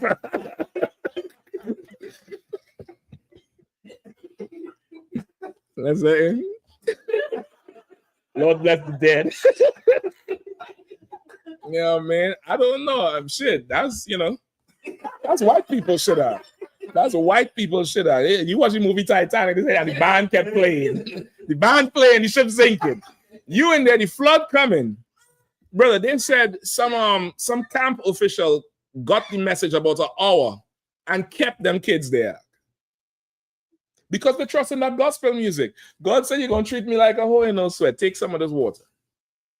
That's how it's harmful to us. How it's unlawful, give me Amos. And go ahead. What's going to say, Shapat, please? That's the precept you're going to pull or something else? Give me Amos first, then I'm going to come to that one. All right. Amos chapter 5, verse 23. Take thou away from me the noise of thy songs, for I will not hear the melody of thy vow. Say it one more time. Take thou away from me the noise of thy songs, for I will not hear the melody of thy vow. Take thou away from me the noise of your songs. Gospel music is noise. It's like a prating fool talking. It's just noise. Just he is worthy. Nigga, fuck. Put on some card, man. Go listen to some 1440 Rebel. Go listen to King Tar. Go who else? Go listen to Korak. Korak got some shit for your ass. Like, I'm gonna tell you straight up and down now. Korak take the Nintendo beat and have you jamming in that damn car. Shit, listen Shapat. God damn it. Listen Shapat, man. You know what I mean? Shapat gonna have you, bobbing and weaving in that traffic. I'm gonna tell you that straight up. And he ain't killing nobody, and he obeying what the Lord said. Gospel music is the voice of Satan. It's from Satan. It has nothing to do with God. It's not how we operate. You want Benjamite music. Some people consider that gospel music. You listen to Benjamite music, that ain't playing in no church, Ark. That ain't playing in no church. It says, let's say I have no white God. Don't teach me anything wrong. People will say that's gospel because you're talking about God. Well, that's not playing in the church. Better you listen to that. Yeah, I mean, Buju say Bombay buying a batty boy head, meaning what? A homosexual gonna get put to death. You get the point? Go listen to that and don't kill the homosexual. How about you do that shit? You listening, he is worthy, he's worthy to be praised, blah, blah, blah. And the sodomite right next to you, everybody say to your neighbor, I love you. Say it. Go on and turn to your neighbor and say you love you. You get the point? Gospel music is against God and it's very harmful to us. I wouldn't listen no gospel. I would listen to a whole CD from what's the nigga from Chicago, King Vaughn. I'd listen to all King Vaughn songs. I'd be in the car, Vaughn.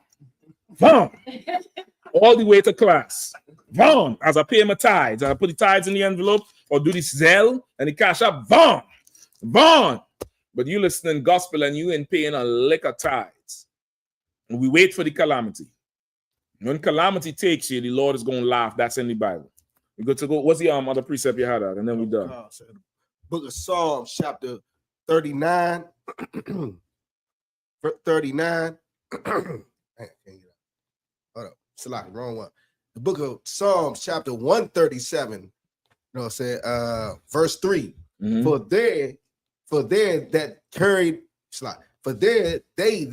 us away captive. Excellent precept. So what? Go ahead. Yahanna, sir.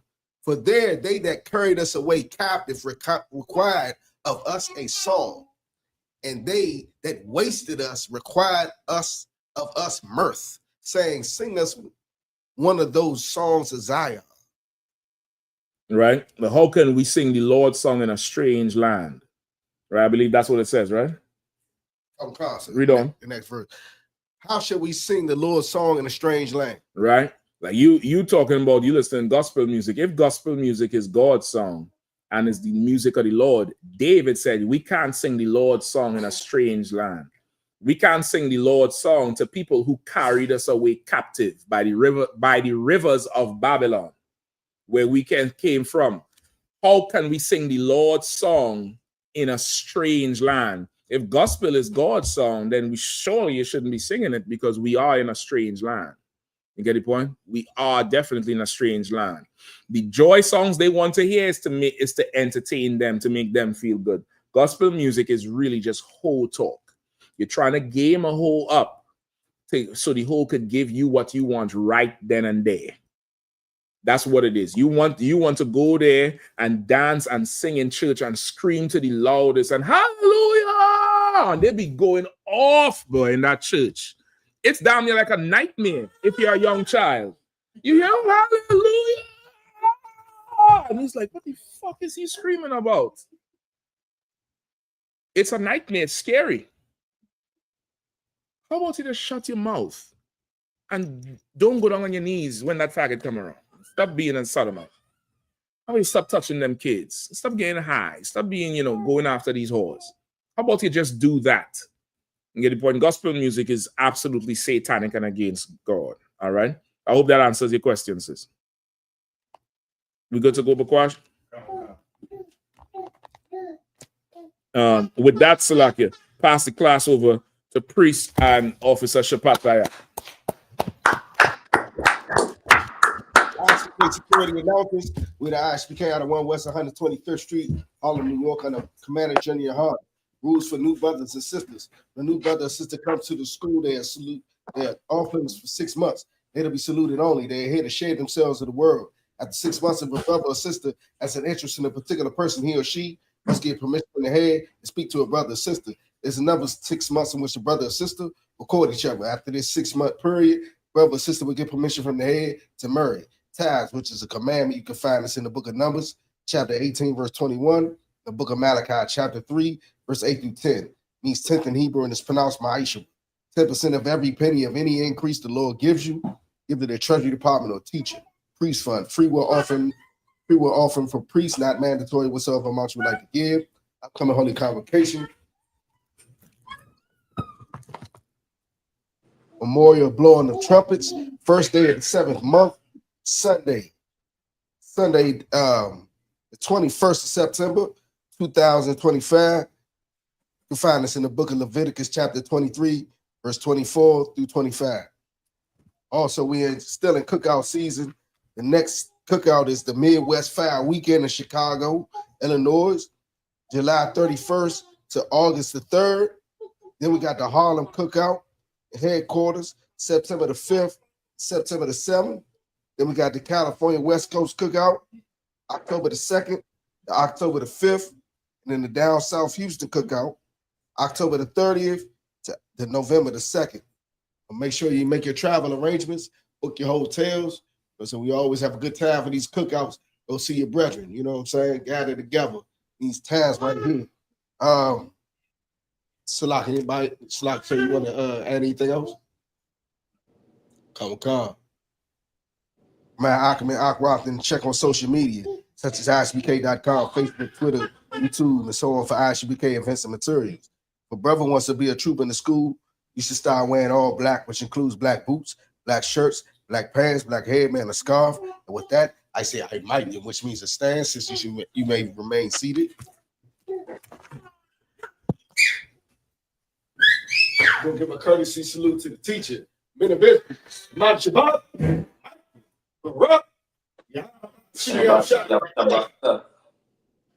Gotta give him a tie, saw, which means a turn. Sisters, you may stand. Might be. We'll give a courtesy salute to the sisters. Man, Shabbat. Yahanna, Shabbat, y'all give him a tie. Class dismissed.